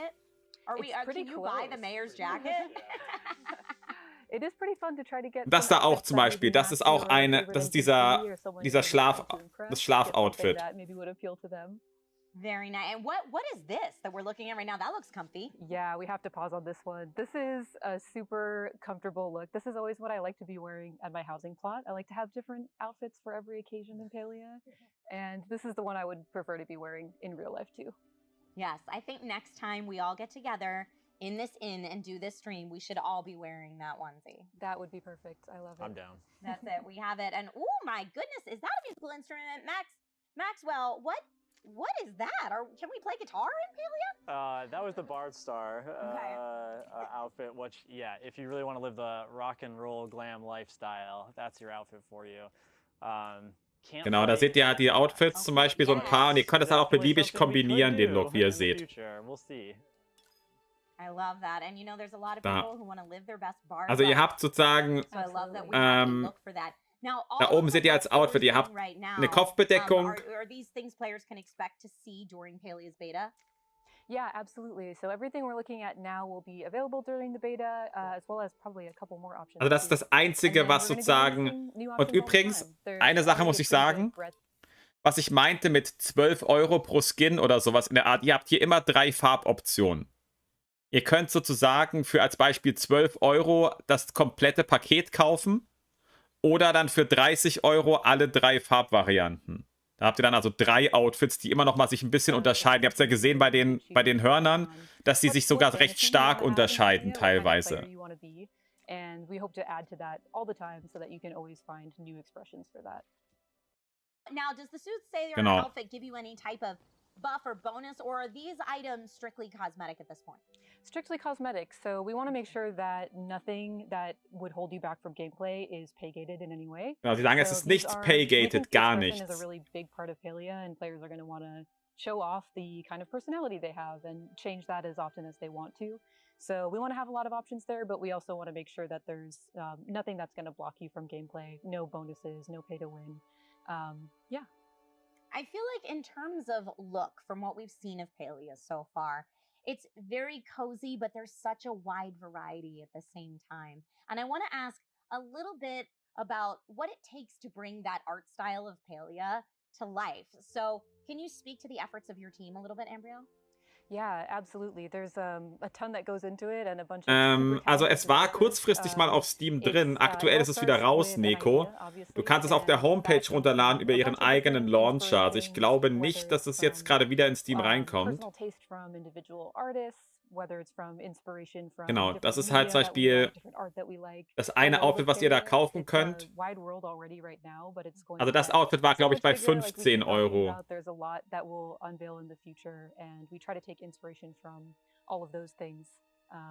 As we translate it from a concept to modeling, rigging, getting it into game, animating it, all kinds of different texture, material treatments, and of course testing it through our awesome QA team. Yeah, it's a very in-depth process, but it really does pay off when you get to see it in world. And Maxwell, would you say the same for your team as well? It's, you know, walk us through that process a little bit. Yeah, absolutely. When we think about creating the world and that cozy vibe, there's a lot of intentional thought put behind, you know, shape language and color palette in the game, and I think we'll see a little bit of that in a second. So the team is constantly trying to find a way of like balancing how do we make sure a player can, you know, express themselves in whatever real world aesthetic they want, but also make it match appropriately with the world of Palia. Ich kann kein Video über kostenlose Spiele fürs iPad machen, da ich kein iPad habe. 15 Euro für die ganze Zeit. Für das ganze Set, genau. Einzeln. Ja, die haben den Shop nicht gezeigt, deswegen will ich das jetzt nicht. Ich kann es halt im Shop bei mir nachgucken, Mina. Aber du hast immer einen krassen Bonus, wenn du. Ich hätte gehofft, sie zeigen den Shop nochmal, weil da sieht man es im Shop drin. You can see even with some of the notes here, like if she actually wore the jacket properly, this is what it would look like, but you will never catch her doing that. She's always having it tied around her waist. So you can really see the sass that comes through, which is really rooted in how the character's narrative is shaped by Olivia's team. And it's sort of input from all disciplines, figuring out how we bring this character to life.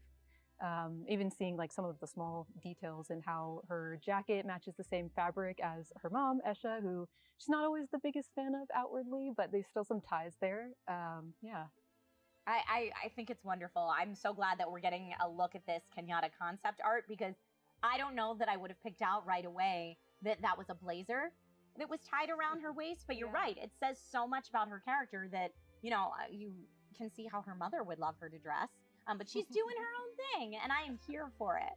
All right, let's go back to Maxwell, what you were saying kind of about the game's style overall, and how you were able to pull some real-world inspiration, some fantasy inspiration into a look that... Ja, hier sieht er nochmal so ein bisschen die Häuser und alles als Konzeptsachen. Yeah, our art director Jeremy has done a phenomenal job kind of finding this cozy vibe and how we influence every object in the world. Ja, also es war auch irgendwie bei Steam drin, Neko. Ich weiß auch nicht genau, warum es da dann raus ist. Das habe ich nicht mitbekommen, warum das da weg ist. You know, soft shapes, pastel colors to soften kind of the mood. Trying to avoid like hard points that the player could, you know, accidentally brush against and feel pain. So everything is meant to feel like cozy and comfortable. Yeah, and I assume this design philosophy holds for the interiors as well. Yeah, it goes through all of our decor objects. So if we look at the bed here in a second, as we try to like take influences of real world objects, or in this case, like what does a fancier, more like aristocratic vibe look like, but still feel cozy at the end of the day. You can see that come through in this, again, trying to smooth things off. We've got the nice silk bedding on it. Really tries to hit that vibe of coziness. Yeah, and I mean, you can see from the art style alone the kind of sheen to the fabric, but is that reflected in how one would craft the items then as well? So you need the more premium fabrics to make the more premium furniture. Genau, das war jetzt eben nochmal, As you saw, that had silk in it. You're probably gonna have to get some silk in the dass game. ihr da halt die Alright, Materialien alle herstellen we müsst. have already seen so much, but I am getting the feeling that there's more to Palia than meets the eye. Absolutely. As much as we've gotten to run through today, it's still just a sliver of all the things out there to experience in Palia. We do have one other really exciting thing that we wanted to show off today, which is looking at our first adventure zone, Bahari Bay.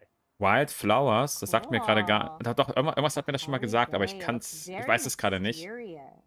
Where our first zone that we've been looking through, Kilima, compared to this zone, which is meant to be our title for them, our adventure zones, we're really trying to capture this sense of. Oh, schaut mal, da seht ihr, es gibt auch jetzt schon neue Gebiete, die jetzt schon dazukommen. But this is also functionally where you're going to be doing a lot of the higher end gathering, where you're going to be doing a lot of collaborating with other players, finding so many of those hidden things, those boxes and such that we were talking about earlier. It's just going to be a fun place to explore and a really different vibe from what you get at Ich finde das so geil, solche Gebiete dann zusammen zu erkunden. It's just the beginning. Like we're going to be coming out with new adventure zones. We're also going to be revisiting adventure zones you've already seen. So if a door is closed, Sozusagen, das sind so die Adventure Zones, diese zusätzlichen Gebiete.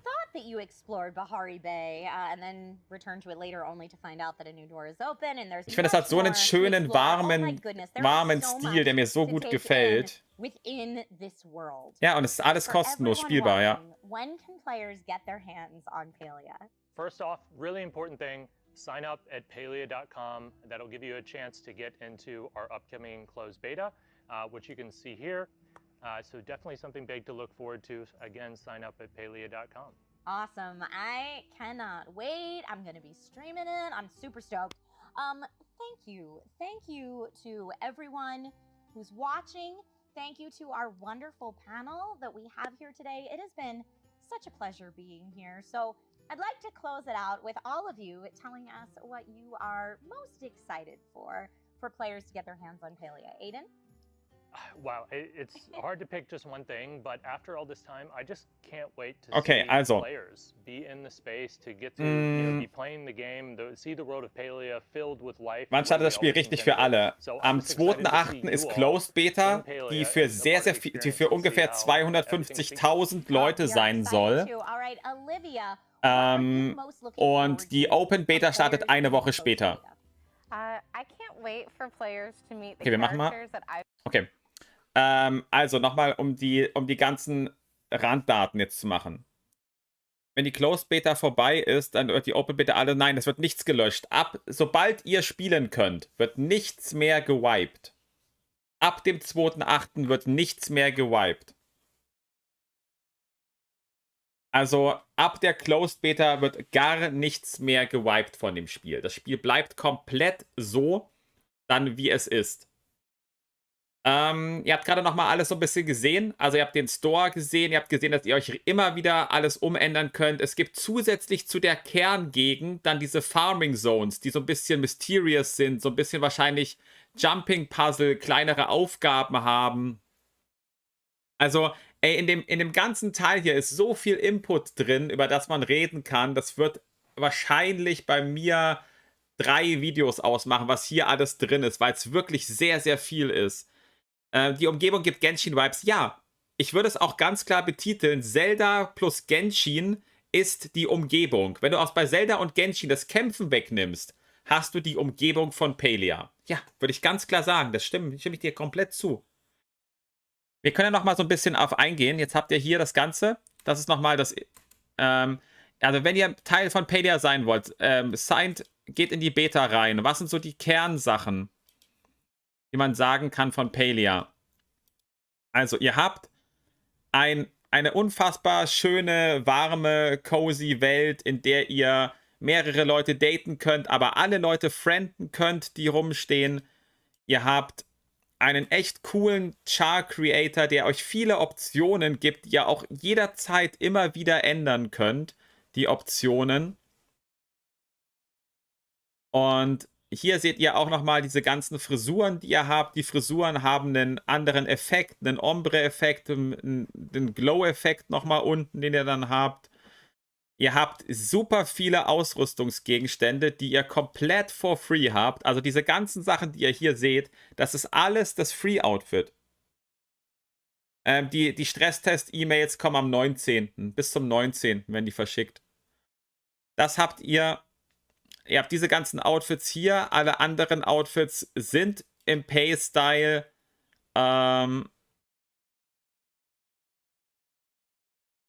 Ihr habt bei allen Charakteren immer die Möglichkeit, auf unterschiedliche Varianten zu antworten.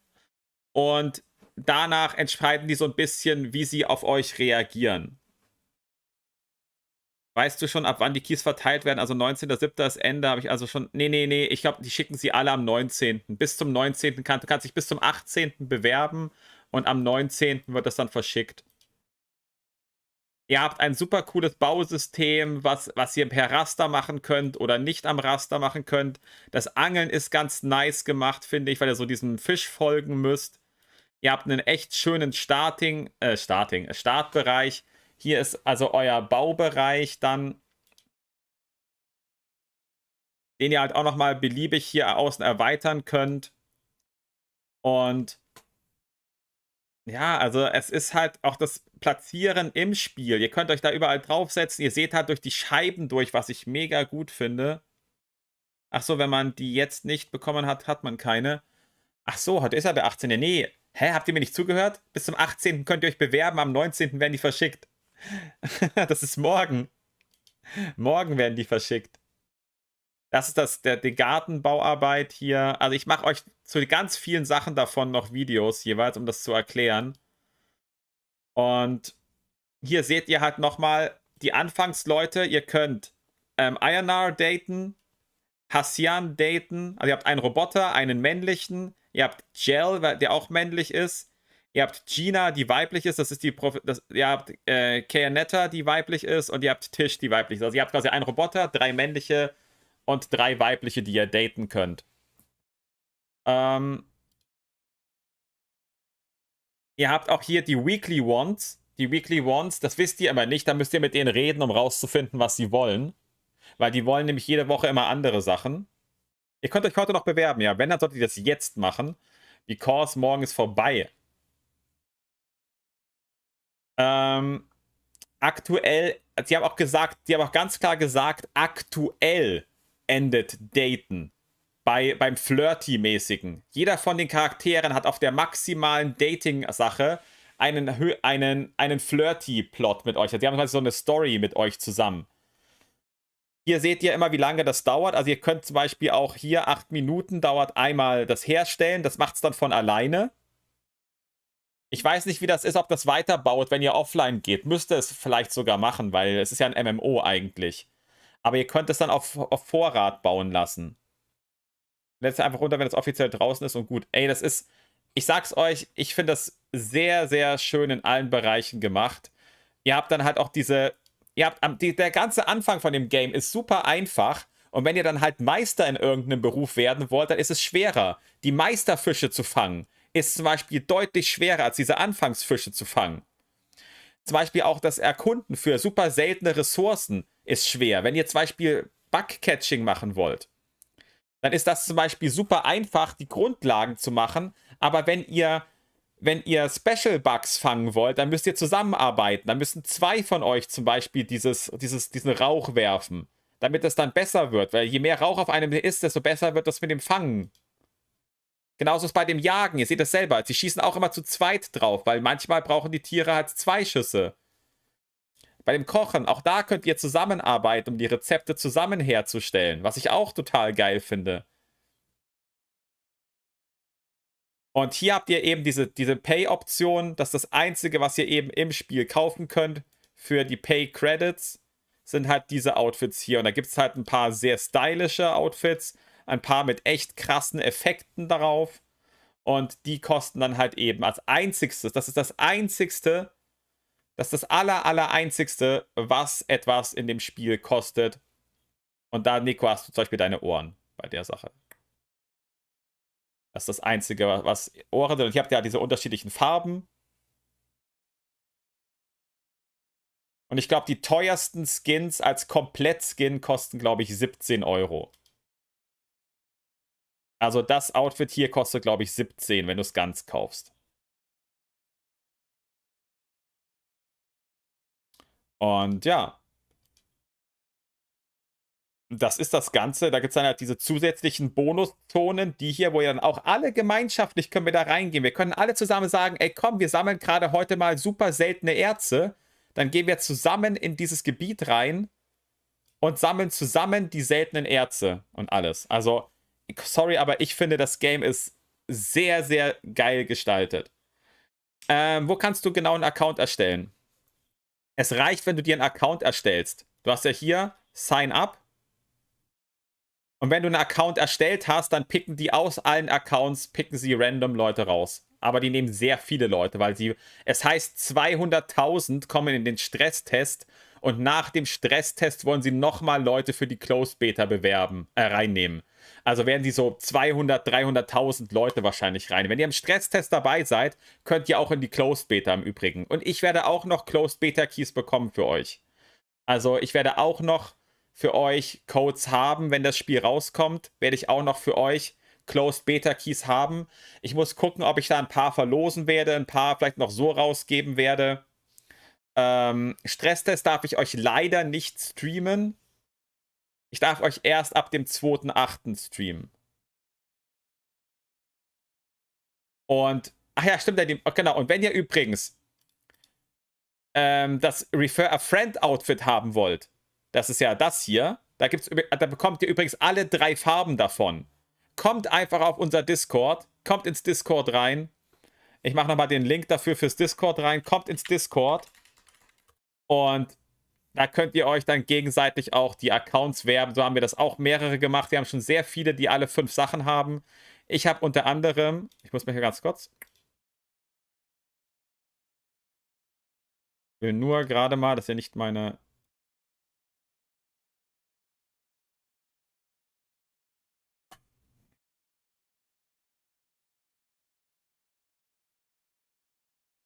Ich glaube, die Account-Seite ist gerade mal wieder down, oder? Man kann sich, glaube ich, gerade gar nicht einloggen wegen den ganzen Daten. Also derzeit, glaube ich, kann man sich gar nicht einloggen. Auf jeden Fall bekommt ihr dann halt diese Sachen hier noch for free. Einmal diese 3 Outfits bekommt ihr for free. Ihr bekommt das Plüschi for free. Ihr bekommt halt eben das Outfit. Ihr habt den Brunnen für euren Garten for free und ihr habt den coolen Gleiter for free. Und wir werden das wahrscheinlich auch so machen, dass wir bei uns auf dem Discord dann alle, die im Stresstest drin sind, mal das zusammen dann im Discord zusammen dann da in dem Ganzen dann auch nochmal übertragen werden. Du bist eingeloggt? Okay, warte mal, dann muss ich das nochmal testen, ganz kurz. Warum kann ich mich nicht einloggen? Ich gerade... Hä?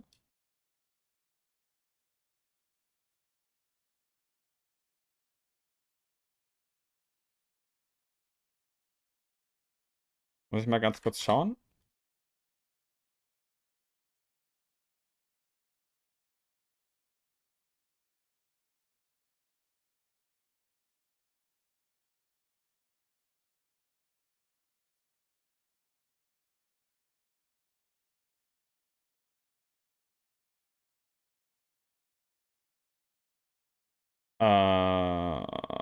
Muss ich mal gleich mal gucken, warum ich gerade nicht reinkomme.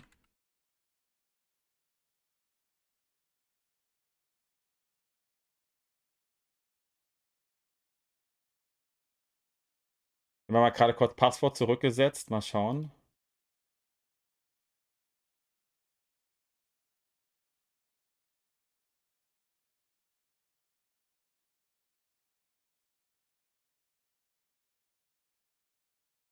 bekomme auch gerade kein Passwort zurücksetzding. Ja, also, ich kann es gerade nicht sagen. Es wird auf jeden Fall auch auf Deutsch kommen. Und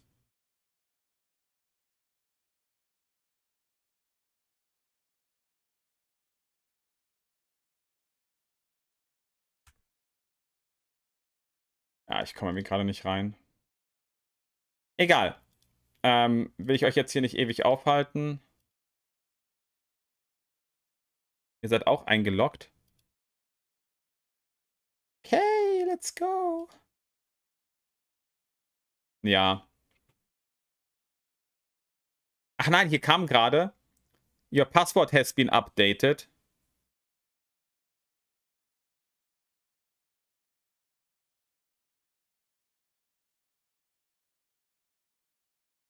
Ja, okay, muss ich mal schauen.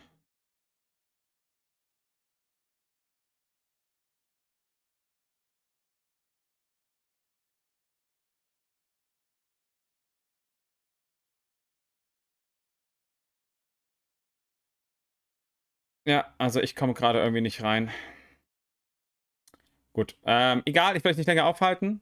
Ihr müsst mir das nicht schicken, ich glaube euch das.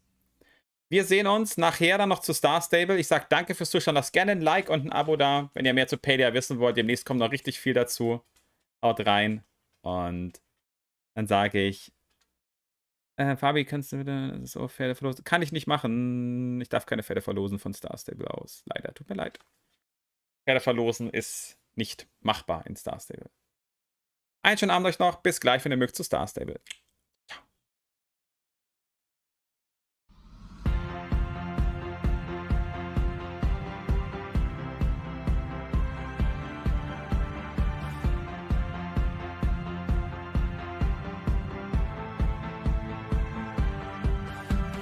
Proud I was a part of it. Someday I will feel alright. Timing felt so right, and we gave it all and gave him a fight. Can you feel the beat, all the energy?